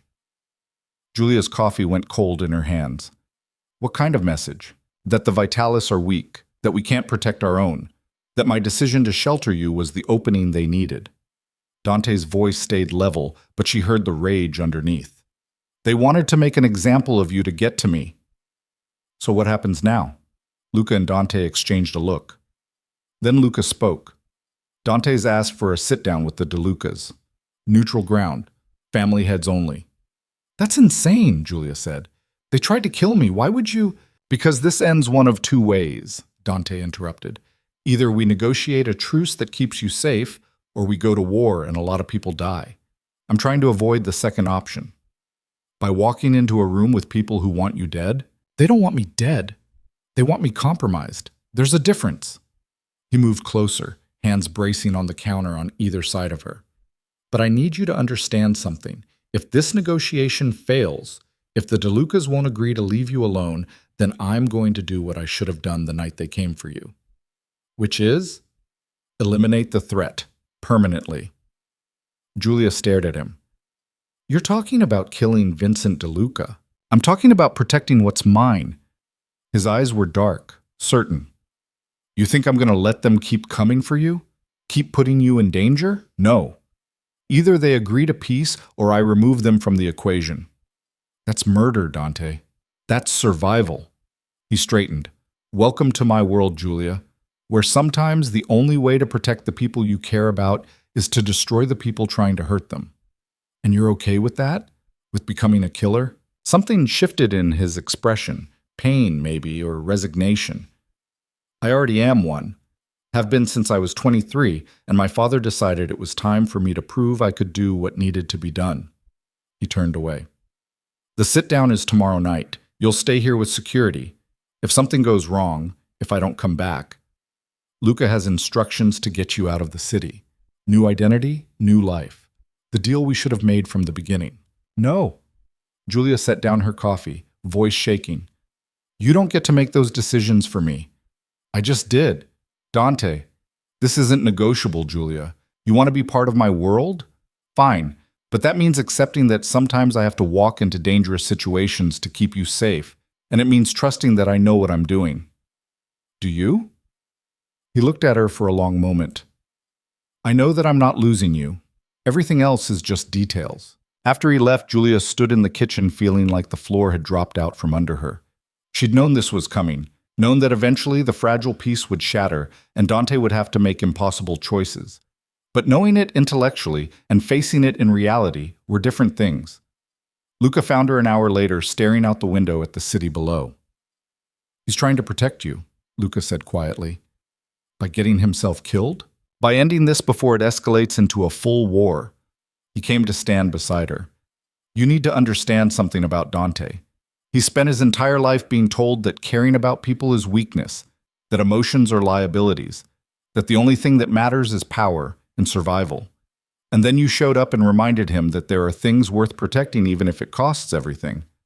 I didn't ask him to care about me. Doesn't matter. He does anyway. Luca was quiet for a moment. The last woman he tried to protect, Isabel, the one Francesca mentioned, she didn't make it. DeLuca hit squad got to her before we could evacuate. Dante found her body. That's when he stopped trying to save people, stopped letting himself feel anything except duty and rage. Julia's throat tightened. What changed? You did. You looked at him like he was just a man instead of a weapon, and somewhere along the way he started believing it might be true. Luca met her eyes. So if he comes back from this meeting alive, maybe tell him that, before he convinces himself that caring about you is going to get you killed like it did her. The rest of the day passed in agonizing slowness. Dante disappeared into his office for hours, emerging only to take calls in rapid Italian that Julia didn't try to translate. Security doubled. Men in suits appeared throughout the penthouse, checking exits, monitoring feeds, turning the space into a fortress. Julia tried to work, pulling up event proposals on her laptop, but the words blurred. All she could think about was Dante walking into a room with Vincent DeLuca, gambling his life on a negotiation that might end in bullets instead of agreements. Evening came. Dante emerged from his office wearing a different kind of armor, tailored suit, dark tie, the cold mask he wore when he needed to be Marco Vitali's son, instead of the man who'd held her through the night and whispered vulnerabilities in the dark. I'm leaving in 10 minutes, he said. Julia stood. Let me come with you. Absolutely not. They're negotiating about me. I should be there. You should be safe. That's all that matters. He crossed to her, hands cupping her face with devastating gentleness. If something goes wrong tonight, Luca will take care of you. Trust him. I don't want Luca. I want you to come back. I will. He kissed her forehead, soft and lingering. I promise. Don't make promises you can't keep. I never do. He stepped back, and the mask settled fully into place. The dangerous air, the calculated weapon, everything human locked away. Stay inside, stay safe. And Julia, if this goes badly and you have to run, don't look back, just survive.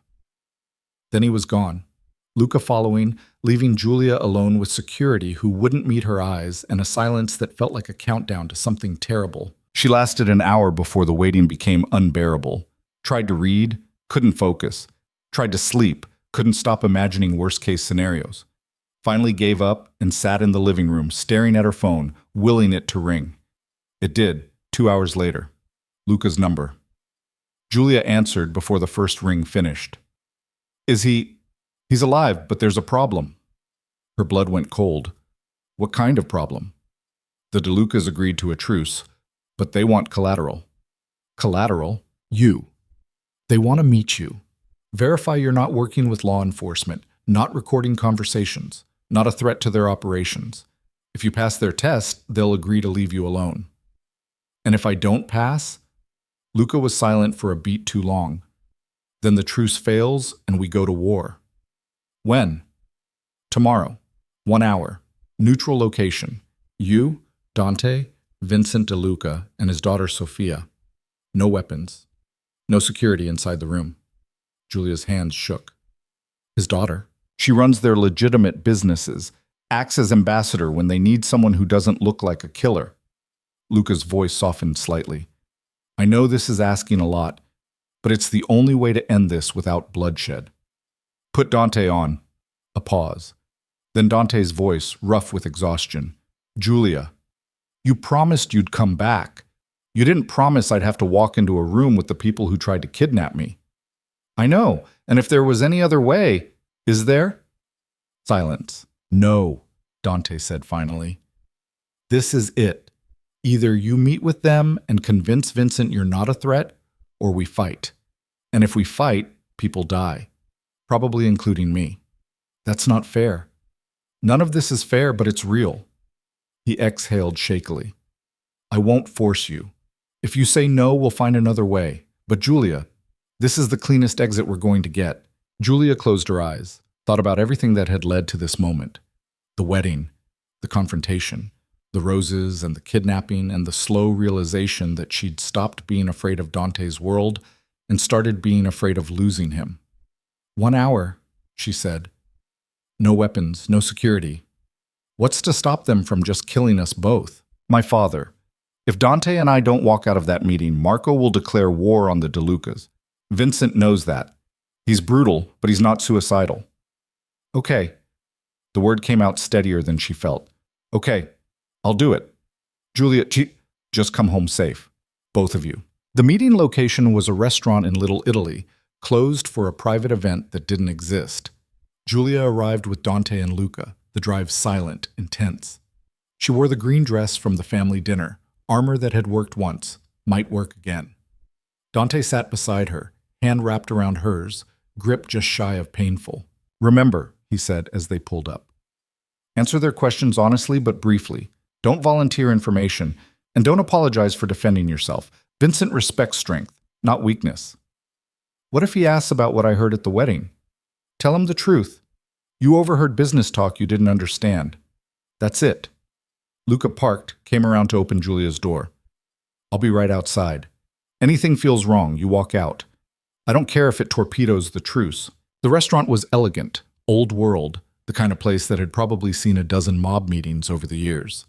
A man in an expensive suit met them at the door, DeLuca security, Julia assumed, and gestured them toward a private room in the back. Vincent DeLuca sat at a table set for 4, silver-haired and sharp-eyed, radiating the same controlled power Marco Vitali did. Beside him sat a woman in her late 20s, dark hair pulled back, wearing a burgundy dress, and an expression of professional neutrality. Sofia DeLuca. Dante, Vincent said, not standing. You're late. Traffic. Dante's hand pressed against Julia's back, guiding her forward. This is Julia Vero. I know who she is. Vincent's gaze moved over Julia like she was merchandise being appraised. Sit down, both of you. They sat. Julia kept her spine straight, hands folded in her lap, everything her grandmother had taught her about facing men who thought they owned the world. So, Vincent said, you're the girl who speaks Sicilian. Yes. And who confronted my future son-in-law at his wedding? Julia blinked. You're... What? Marco Castellano. His daughter married my nephew, making the Castellanos and De Luca's family. Vincent smiled, cold. Which means when you embarrassed Dante in front of my relatives, you embarrassed me too. I didn't know, and of course you didn't, but ignorance doesn't erase insult. He leaned back. Tell me, Miss Vero, what exactly did you hear that night? What business were you eavesdropping on? I wasn't eavesdropping. I was doing my job, which involved listening to private conversations in Sicilian, which involved checking on guests in the West Gallery. You were speaking loudly. I heard you. Julia met his eyes. You were discussing territory and calling the wedding a waste of time, saying Marco Castellano was too busy playing politician to see something coming. I have no idea what that meant. Still don't. Vincent studied her. And you didn't think to tell anyone? Report what you heard? To who? I'm an event coordinator, not a cop. What you discuss at weddings isn't my business. But you made it your business when you confronted my associate. I made it my business when your associate insulted me. There's a difference. Sophia spoke for the first time, voice cool and measured. You could have walked away, ignored it. Most people would have. Most people weren't raised by Sophia Russo from Palermo. Julia turned to face her. My grandmother taught me that a woman who accepts disrespect is a woman asking to be destroyed. So no, I couldn't walk away, and I won't apologize for that. Something flickered in Sophia's expression. Respect, maybe. Vincent noticed, lips curving slightly. Your grandmother was right, he said. Respect matters, which is why we're here. He turned to Dante. You want me to leave her alone, to stop seeing her as leverage against your family. That's a big ask. She's not leverage. She's a civilian who stumbled into something she didn't understand. And now she's living in your penthouse, attending Vitali family functions, coordinating events for your father's associates. That's not civilian behavior, Dante. That's family behavior. She's under my protection. That doesn't make her family, doesn't it? Vincent's gaze shifted between them, calculating. I see the way you look at her, like she's something worth dying for. That's not protection. That's attachment. And attachment is exactly the kind of leverage I'm interested in. Then we have a problem, Dante said quietly, because I'm not letting you touch her. Even if it means war? Especially if it means war. The temperature in the room dropped. Sophia leaned forward slightly, addressing her father in rapid Italian. Vincent listened, expression unreadable, then waved a hand dismissively. My daughter thinks I'm being unreasonable, he said. She says Miss Vero is exactly what she appears to be, a woman caught in the wrong place at the wrong time who's trying to survive. And that continuing to target her makes us look weak, not strong.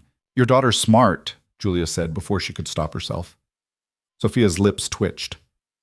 Thank you. Though I should mention that I also think you're either incredibly brave or incredibly stupid for confronting Dante Vitali in Sicilian. Definitely stupid, Julia admitted. But I didn't know who he was. And now that you do?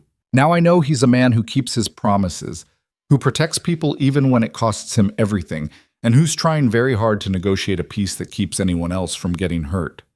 She looked at Vincent. Including your people. My people can handle themselves. Can they handle a war with the Vitalis? Because that's what happens if this negotiation fails. And from where I'm sitting, that benefits nobody except the people who profit from chaos. Vincent's eyebrows rose. You've learned quickly. I've had good teachers. Julia glanced at Dante. Look, I don't know what you want from me. An apology? A promise I won't talk about what I heard? A guarantee I'm not working with law enforcement? Fine. I apologize for any disrespect caused. I have zero interest in discussing your business with anyone, and I've never spoken to a cop in my life except to report a stolen catalytic converter. What else do you need? Proof. Of what? That you won't become a problem in the future. That if we agree to this truce, you won't leverage your position in Dante's life against my family's interests. Julia laughed. Couldn't help it. I have no position. I'm an event coordinator who's staying alive by doing what Dante tells me to do. I have no leverage, no power, no reason to make myself a bigger target than I already am. You have Dante's protection. That's power. That's survival. She leaned forward. With respect, Mr. De Luca, I don't want to be part of this world. I didn't choose it. I just chose not to die. If that means staying close to Dante until things calm down, fine. But the second I can go back to my regular life, my actual life, I'm gone. I don't want power. I want to be invisible again. Vincent was quiet for a long moment, studying her. Then he looked at Sophia, who nodded once. All right, Vincent said. Here's my offer. You stay away from my business, my family, my operations. You don't coordinate events for any DeLuca rivals. You don't use Dante's name to gain access to places you shouldn't be. And if you ever hear something you shouldn't about my family's interests, you develop sudden amnesia. Understood? Understood. In exchange, I agree to leave you alone. No more attempts to grab you. No more surveillance. No more treating you as Vitali leverage. You become neutral territory. And if someone in your organization doesn't agree to this truce, Dante asked, then I'll handle them personally. Vincent's voice went cold. But that goes both ways. Your people touch my operations, this deal is void. Agreed. Dante turned to Julia. You good with this? Was she? A truce that depended on her staying invisible, staying neutral, staying out of the war between families. It was everything she'd wanted 3 weeks ago. Freedom, safety, a path back to normal. Except normal didn't exist anymore. And she wasn't sure she wanted it if it meant losing Dante. I'm good with it, Julia said. Vincent stood, extended a hand. Then we have a deal. Julia shook it, feeling like she'd just signed something in blood. Sophia stood as well, moving around the table to face Julia directly. A word of advice, she said quietly. This world eats women alive. The ones who survive are the ones who figure out how to be indispensable without being weak. You've got the strength part down. Work on the indispensable. I'll keep that in mind. Do. Sophia glanced at her father, then back to Julia. And for what it's worth, I think you're brave. Stupid, but brave. They left the restaurant together, Dante's hand locked around Julia's like he was afraid she'd disappear if he let go. Luca was waiting by the car, expression carefully neutral. How'd it go? He asked. We have a truce, Dante said. Julia's neutral territory. DeLucas won't touch her as long as she stays out of their business. And if they break the deal, then we go to war after all. Dante's jaw tightened. But for now, it's over. The drive back to the penthouse was silent. Julia stared out the window, processing everything that had happened. She'd sat across from Vincent DeLuca and negotiated her own safety. Had looked a crime boss in the eye and demanded respect. Had survived another impossible situation through nothing but stubborn pride and desperate honesty. Her grandmother would have been proud. Back at the penthouse, security dispersed once Luca confirmed the truce was holding. Julia kicked off her heels, feeling exhausted down to her bones. Dante poured them both whiskey, handed her a glass. You were incredible tonight, he said. I was terrified. Same thing in this world. He touched his glass to hers. To survival. To survival, Julia echoed and drank. They stood in the silence of the penthouse, both of them still wired from the meeting, neither sure what came next. The truce meant Julia was safe from the DeLucas, but it didn't answer the bigger questions. What happened now? Where did they go from here? Could they actually build something real in a world designed to destroy anything soft? I need to tell you something, Dante said quietly. Julia's stomach dropped. What? The night I found Isabel, the woman Francesca mentioned, I swore I'd never let myself care about anyone again. That attachment was weakness, and weakness got people killed. He set down his glass, turned to face her. And then you showed up and proved me wrong. Because caring about you doesn't make me weak, Julia. It makes me human, and I'd forgotten what that felt like. Dante, I'm not good at this. At feelings, at vulnerability, at any of the things that normal relationships require. But I want to try. With you.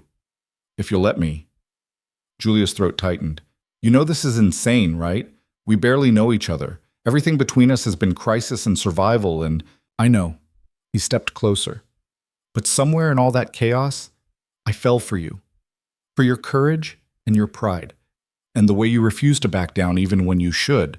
And I hope, you feel something for me too. She did. Had been trying not to acknowledge it, trying to tell herself it was just adrenaline and proximity and trauma bonding. But standing here, looking at the man who'd protected her, fought for her, walked into danger because the alternative was losing her, she couldn't lie anymore. "I'm terrified of you," Julia said honestly. "Of this world, of what caring about you means, of what happens if this all falls apart." "So am I. But I do care about you more than I should." Dante's expression cracked open, relief and something fiercer flooding through. "Then stay, not because you have to, not because you're afraid of what happens if you leave, but because you want to." "For how long?" "As long as it takes to figure out if this is real or just survival instinct dressed up as feeling." Julia thought about her old life, the apartment she couldn't go back to, the job she'd lost, the friends who'd stopped calling because she'd disappeared without explanation. Thought about what staying meant. More danger, more impossible choices, more nights wondering if Dante would come home or if she'd get a call saying he'd been killed. But she also thought about waking up in his arms, about the way he looked at her like she mattered, about becoming someone who didn't just survive but lived fully and dangerously and real. "Okay," she said, "I'll stay." Dante kissed her like she was oxygen and he'd been drowning. Julia kissed him back, all the fear and relief and desperate need pouring into it. When they broke apart, both breathing hard, he rested his forehead against hers. "No more guest room," he said roughly. "You sleep in my bed, with me, where I know you're safe." "That's very possessive." "I'm a possessive man, especially about things I don't want to lose." His hands framed her face. "Fair warning, I'm going to be terrible at this. I'm going to be overprotective and controlling and probably make you want to kill me half the time." "Only half? If I'm lucky." He smiled, rare and genuine. "But I promise I'll try. To be better. To be the kind of man who deserves someone like you." "You already are," Julia said. "You just don't know it yet." They went to bed together that night. Actually to bed, not the guest room Julia had been using. Dante's room was all dark wood and expensive sheets, masculine and surprisingly simple. They lay tangled together, talking in whispers about everything and nothing, both of them too wired to sleep. "What happens tomorrow?" Julia asked eventually. "Tomorrow, you coordinate the Rossi wedding. It's a family friend, totally legitimate, and Luca's already done the security sweep." Dante's fingers traced patterns on her shoulder. "You get back to work, back to normal. Or as close to normal as we can manage. And us? We figure it out as we go." He kissed her temple. "No pressure, no expectations, just this. Whatever this is." Julia closed her eyes, feeling something settle in her chest. Peace, maybe. Or just the exhaustion of surviving long enough to feel safe. "I can do that," she whispered. But sleep didn't come easy. Because even with the truce, even with Dante's arms around her and the promise of tomorrow, Julia couldn't shake the feeling that the worst was still ahead, that the DeLucas agreeing to leave her alone was too easy, that Vincent DeLuca had given up too quickly, and that somewhere in the shadows of this new life she was building, something was waiting to tear it all apart. She was right to be afraid. She just didn't know yet how right. The first warning came 3 weeks after the truce, buried in details Julia almost missed. She was coordinating the Moretti anniversary party. 50 years of marriage, 200 guests, enough flowers to bankrupt a small country, when she noticed the catering staff acting strange. Not wrong, exactly. Just off. Too quiet. Too careful about where they stood, who they talked to. She mentioned it to Luca during a walkthrough. "Probably nothing," he said, but his eyes sharpened. "Which ones?" Julia pointed out 3 servers clustered near the kitchen entrance, all young men with similar builds, all wearing the same expression of controlled tension. "I'll check it out," Luca said, already moving. 10 minutes later, he pulled her aside. "They're clean. Background checks passed, but you were right to flag them. Trust your instincts." Except her instincts were screaming that something was wrong, and she couldn't pinpoint what. The party went off flawlessly. No incidents, no problems, just a successful event that earned her genuine praise from Marco Vitali himself. But Julia couldn't shake the feeling that she'd missed something, that somewhere in the careful choreography of security and celebration, a piece hadn't fit right. She was still thinking about it 2 days later when Dante came home looking like he'd aged 10 years in 8 hours. We need to talk, he said. Julia set down the event proposal she'd been reviewing. What happened? Vincent DeLuca is dead. The world tilted sideways. What? Heart attack. Died in his sleep last night. Doctors are calling it natural causes. Dante poured himself whiskey with shaking hands. But the timing is too convenient. Convenient how? 3 weeks after he agrees to a truce that protects you. 3 days after Sofia DeLuca started pushing for the family to go legitimate, shut down the more violent operations. He drank, grimaced. Vincent was the moderate voice keeping his nephews from declaring war on every family in the city. Without him, the DeLucas are rudderless and angry. Julia's blood went cold. They'll blame you. They're already blaming me. Tommy DeLuca, Vincent's nephew, the one who wanted you dead from the beginning, he's telling anyone who will listen that the Vitalis poisoned his uncle to break the truce without consequences. Did you? Dante met her eyes. No, my father doesn't operate that way. If we wanted Vincent dead, we'd have done it openly, sent a message. This looks like someone trying to frame us. Who would do that? Someone who benefits from the Vitalis and DeLucas going to war. He set down the glass. I've got Marco pulling resources, tracking down leads. But until we figure out who's really behind this, we're in danger. The DeLucas think we killed their patriarch. The truce is void. And you, I'm a target again. You were always a target. Now you're a priority target. He crossed to her, hands gripping her shoulders. I need you to disappear for a while. Let me handle this. Luca can take you somewhere safe. No. Julia stood her ground. I'm not running. Not again. Julia, you said I adapted, that I learned this world. So let me help. Let me do what I'm good at. Notice things, find patterns, figure out what doesn't fit. She thought about the catering staff at the Moretti party, the instinct that had told her something was wrong. Someone's playing both families against each other. That means they had access, opportunity, and a reason to want chaos. Dante stared at her like she'd grown a second head. You want to investigate a mob hit. I want to help you survive this. Same thing. It's insane. So is everything else we've done. She reached for his hands, laced their fingers together. You protected me. Let me protect you back. He looked at her for a long moment, something raw and desperate in his expression. Then he pulled her close, buried his face in her hair, held her like she was the only real thing in a world coming apart. If anything happens to you, he said roughly, I will burn this entire city to ash. Then make sure nothing happens to me. They spent the next 3 days buried in information. Security footage from DeLuca properties, guest lists from family events, financial records for every business Vincent had touched in the past year. Julia coordinated with Luca while Dante worked his own angles, both of them searching for the thread that would unravel the conspiracy. It was Julia who found it. The Moretti party, she said, pulling up the catering invoices. Those servers I flagged. They weren't on the original staff list. They were added last minute by someone with access to our vendor database. Dante looked over her shoulder. Who added them? Julia traced the digital signature, felt her stomach drop. Nico. Your cousin Nico. Silence. Complete, suffocating silence. That's not possible, Dante said finally. Nico's family. He wouldn't... Look at the pattern. Julia pulled up more files, hands shaking as the pieces fell into place. The wedding where I first met you. Nico was there, talking to someone who made him angry. The DeLuca contractors who grabbed me. They knew exactly when I'd be leaving that venue. Information only someone with access to my schedule would have. And Vincent's death, who benefits most from the DeLucas and Vitalis destroying each other? Whoever wants to fill the power vacuum. Dante's face had gone white. If both families tear each other apart, someone else can step in and take control of their territories. Someone who's been playing both sides. Someone family enough to have access but ambitious enough to want more. Dante was already on his phone calling Luca. I need surveillance on Nico. Everything. Now. He listened, jaw tightening. I don't care if he's family. Do it. The evidence came together quickly after that. Phone records showing Nico in contact with Tommy DeLuca. Financial transfers to offshore accounts.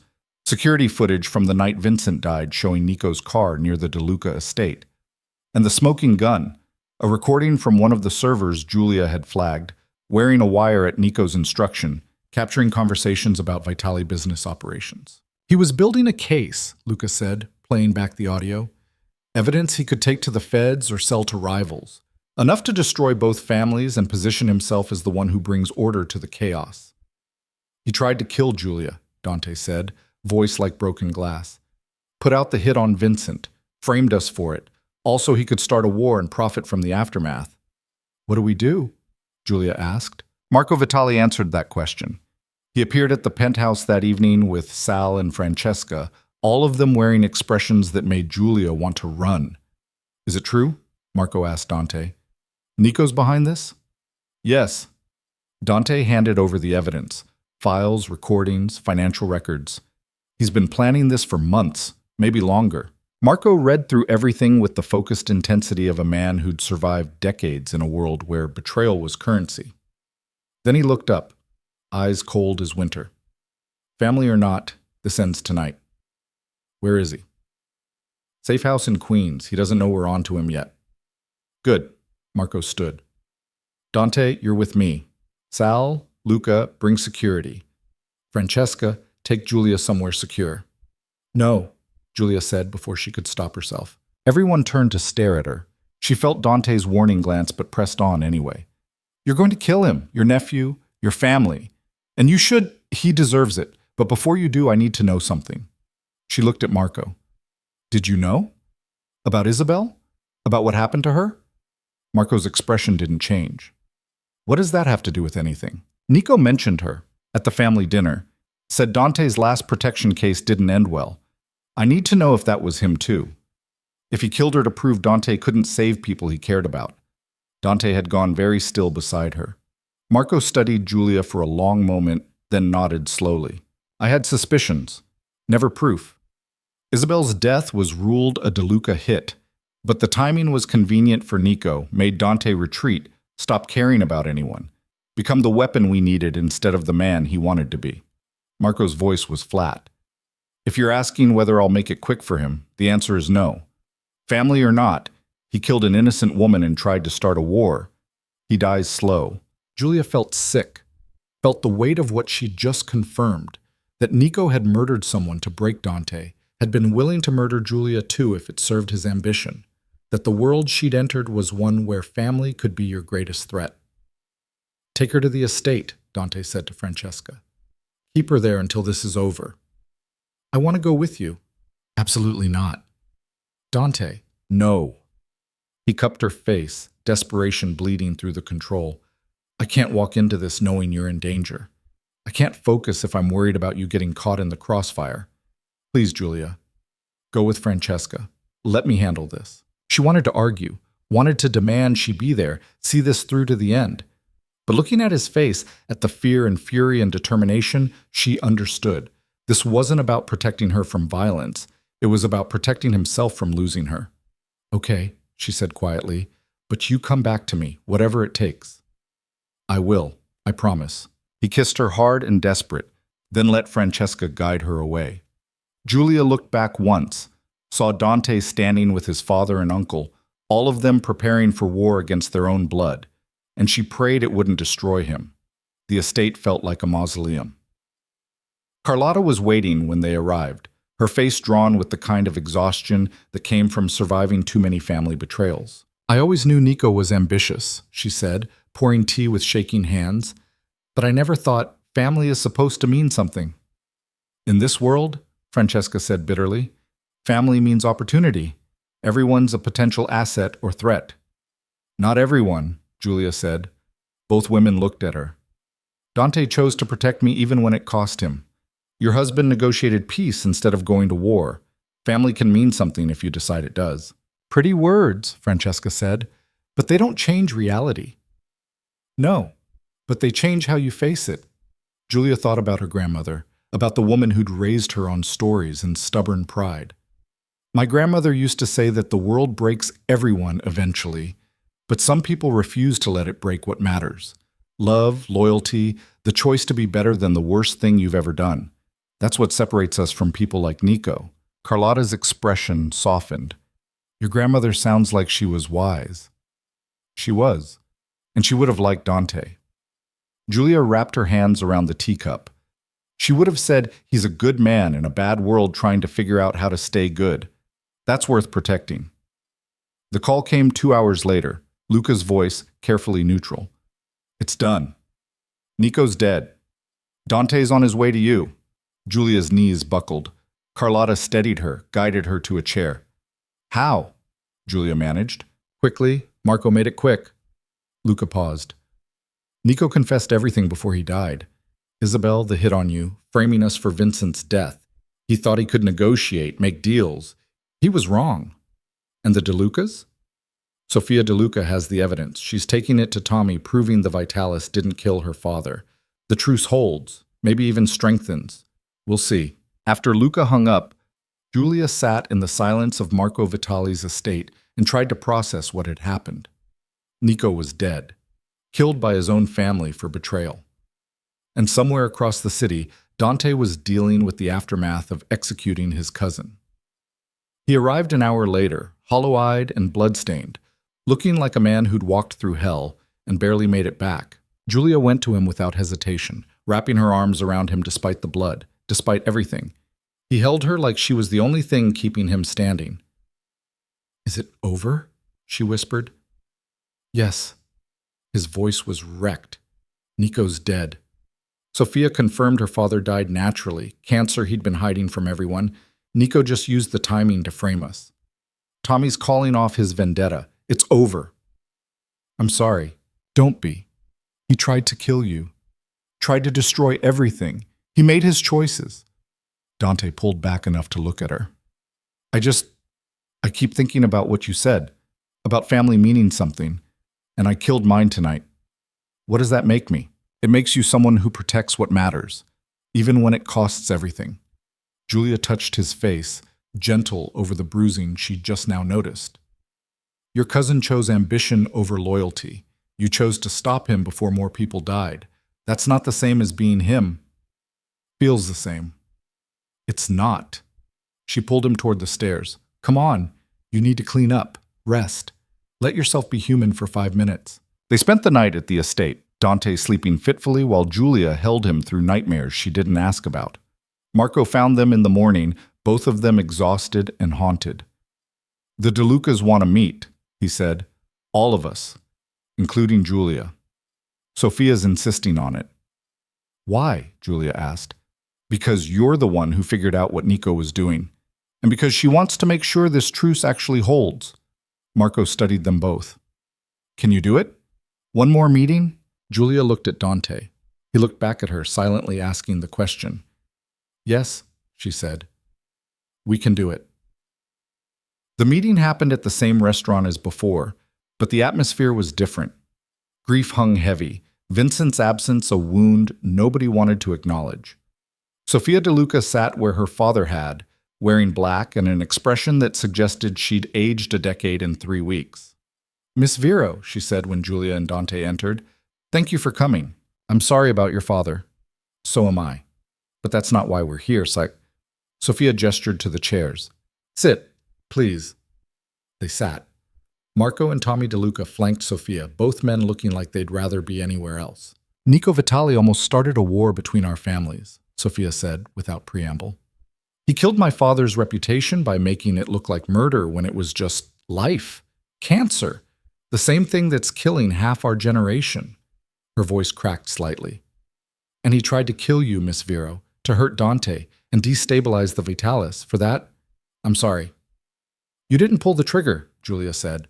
No, but our family's actions created the conditions, made you a target because you mattered to Dante. That's on us. Tommy spoke up, voice rough. I wanted you dead. Thought you were Vitali bait, a weakness we could exploit. I was wrong. You're not weak, and you figured out what we couldn't. Who was really behind this? I just noticed patterns. That's what I do. It saved lives. Sofia leaned forward. Both families were ready for war. If you hadn't found the evidence on Nico, we'd be burying people right now instead of negotiating peace. So we're negotiating peace? Dante asked. We are. Sofia pulled out a document. A formal agreement. Territory divisions, business boundaries, Rules of engagement if disputes arise. My father would have wanted this. A real truce, not just words. Marco read through the document carefully, then signed it. Tommy did the same. Sophia added her signature last, then slid the paper across to Dante. Your turn, she said. Dante signed without hesitation. This holds? It holds. We honor it, or we answer to me. Sophia's expression went hard. And I'm done with violence for violence's sake. We go legitimate, we build something sustainable, or we die trying. That's the DeLuca way now. The Vitalis can live with that, Marco said. After the meeting, Sophia pulled Julia aside while the men talked business.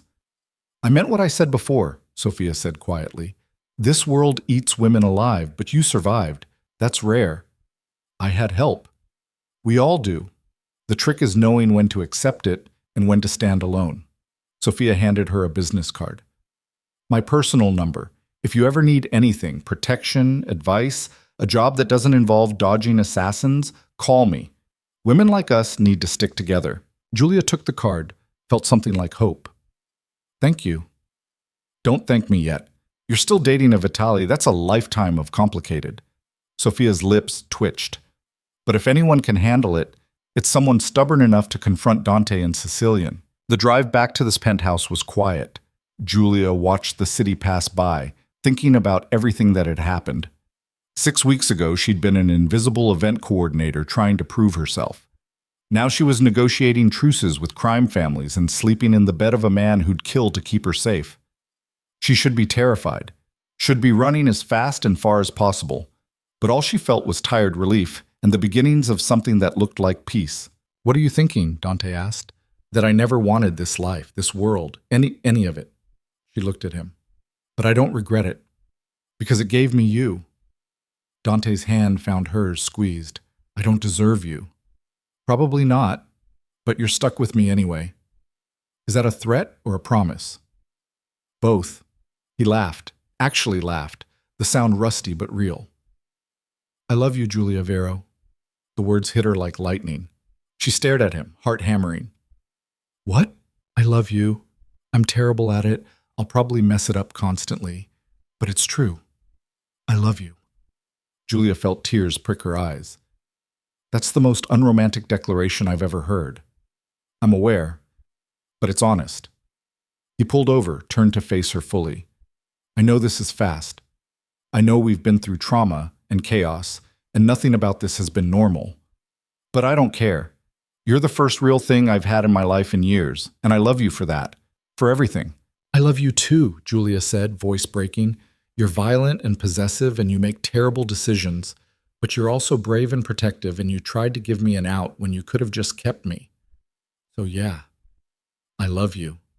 He kissed her like she was air and he was drowning, desperate and deep. When they broke apart, both breathing hard, he rested his forehead against hers. What happens now? He asked. We figure it out, together. Julia smiled through tears. You keep being a terrifying mob heir. I keep coordinating events and noticing patterns.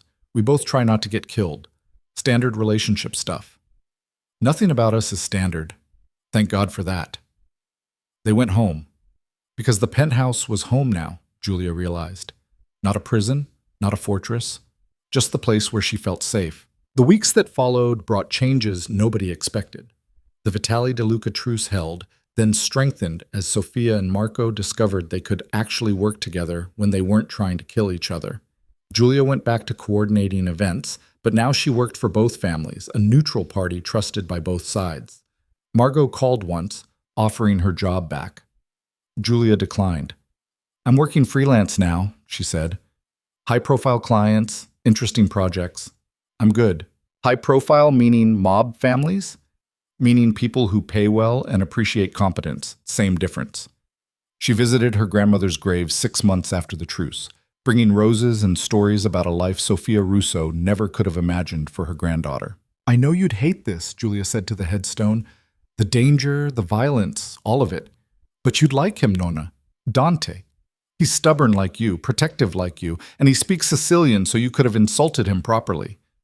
The wind rustled through cemetery trees, and Julia imagined it was her grandmother laughing. Dante found her there an hour later holding roses of his own, red, like the ones he'd sent at the beginning, before everything changed. "For Sophia," he said, setting them beside Julia's, "the woman who raised someone brave enough to tell me to go to hell." "She would have liked that." Julia leaned into him. "She always said the world breaks everyone eventually, but we get to choose whether it breaks us into sharper edges or better people. Which are we?" Julia thought about the past 6 months. The violence and fear, yes, but also the growth. Learning to trust again. Learning that protection didn't mean possession. Learning that family could be the people you chose instead of the ones you were born with. "Better people," she said. "Still broken, but better." Dante kissed her temple. "I can live with that." A year after the Castellano wedding, Giulia Vero stood in the rose garden at the Vitali estate, watching Dante negotiate with associates who still didn't quite know what to make of the woman he'd chosen. She wasn't family, not officially, wasn't part of the business beyond her event coordination. But she was there, visible and real, and nobody questioned her right to be anymore. Carlotta appeared at her elbow, elegant as always. "How are you holding up, dear?" "I'm good. Tired of being on display, but good. You'll get used to it. Or you won't. Either way, you'll survive." Carlotta smiled. "You're stronger than you think." "I don't feel strong. I feel like I'm making it up as I go." That's what strength is. Making it up, surviving it, getting better at the performance until it stops being performance and becomes truth. She squeezed Julia's hand. "For what it's worth, I think you're exactly what Dante needed. Someone who reminds him he's human." Julia watched Dante laugh at something Sal said, watched him catch her eye across the garden and smile, rare and genuine and meant only for her. "He reminds me too," she said softly, "that being seen isn't always dangerous. Sometimes it's just being loved." That night, lying in bed with Dante wrapped around her like armor, Julia thought about the woman she'd been at that wedding, the one who'd wanted nothing more than to be invisible, to prove herself through competence and careful distance. She'd lost that invisibility, had it ripped away by one moment of defiance that changed everything, but she'd gained something better, a life that was messy and dangerous and real. A man who looked at her like she hung the stars, a place in a world that should have destroyed her, but instead taught her how to be steel wrapped in softness. "What are you thinking?" Dante murmured, half asleep. "That I chose this, all of it. The danger, the chaos, you, and I'd do it again." "Even knowing what it cost?" "Especially knowing what it cost." She turned to face him, "Because the cost was invisibility, and I'm done hiding." Dante's eyes opened, dark and warm. "Good, because I'm done letting you." Outside, the city sprawled below them, millions of people living their careful, calculated lives. And somewhere in the middle of it all, Giulia Vero had learned that the most dangerous thing you could do was be brave enough to be seen, to stand up for yourself even when the stakes were deadly, to love someone despite the cost, to choose, again and again, to be human in a world that demanded you be anything else. Her grandmother had been right. The world broke everyone eventually. But Giulia Vero had learned to break differently, into someone sharper, yes, someone harder, but also someone who understood that strength wasn't about never falling. It was about getting up every time, bloodied and bruised and still defiant, and choosing to keep fighting.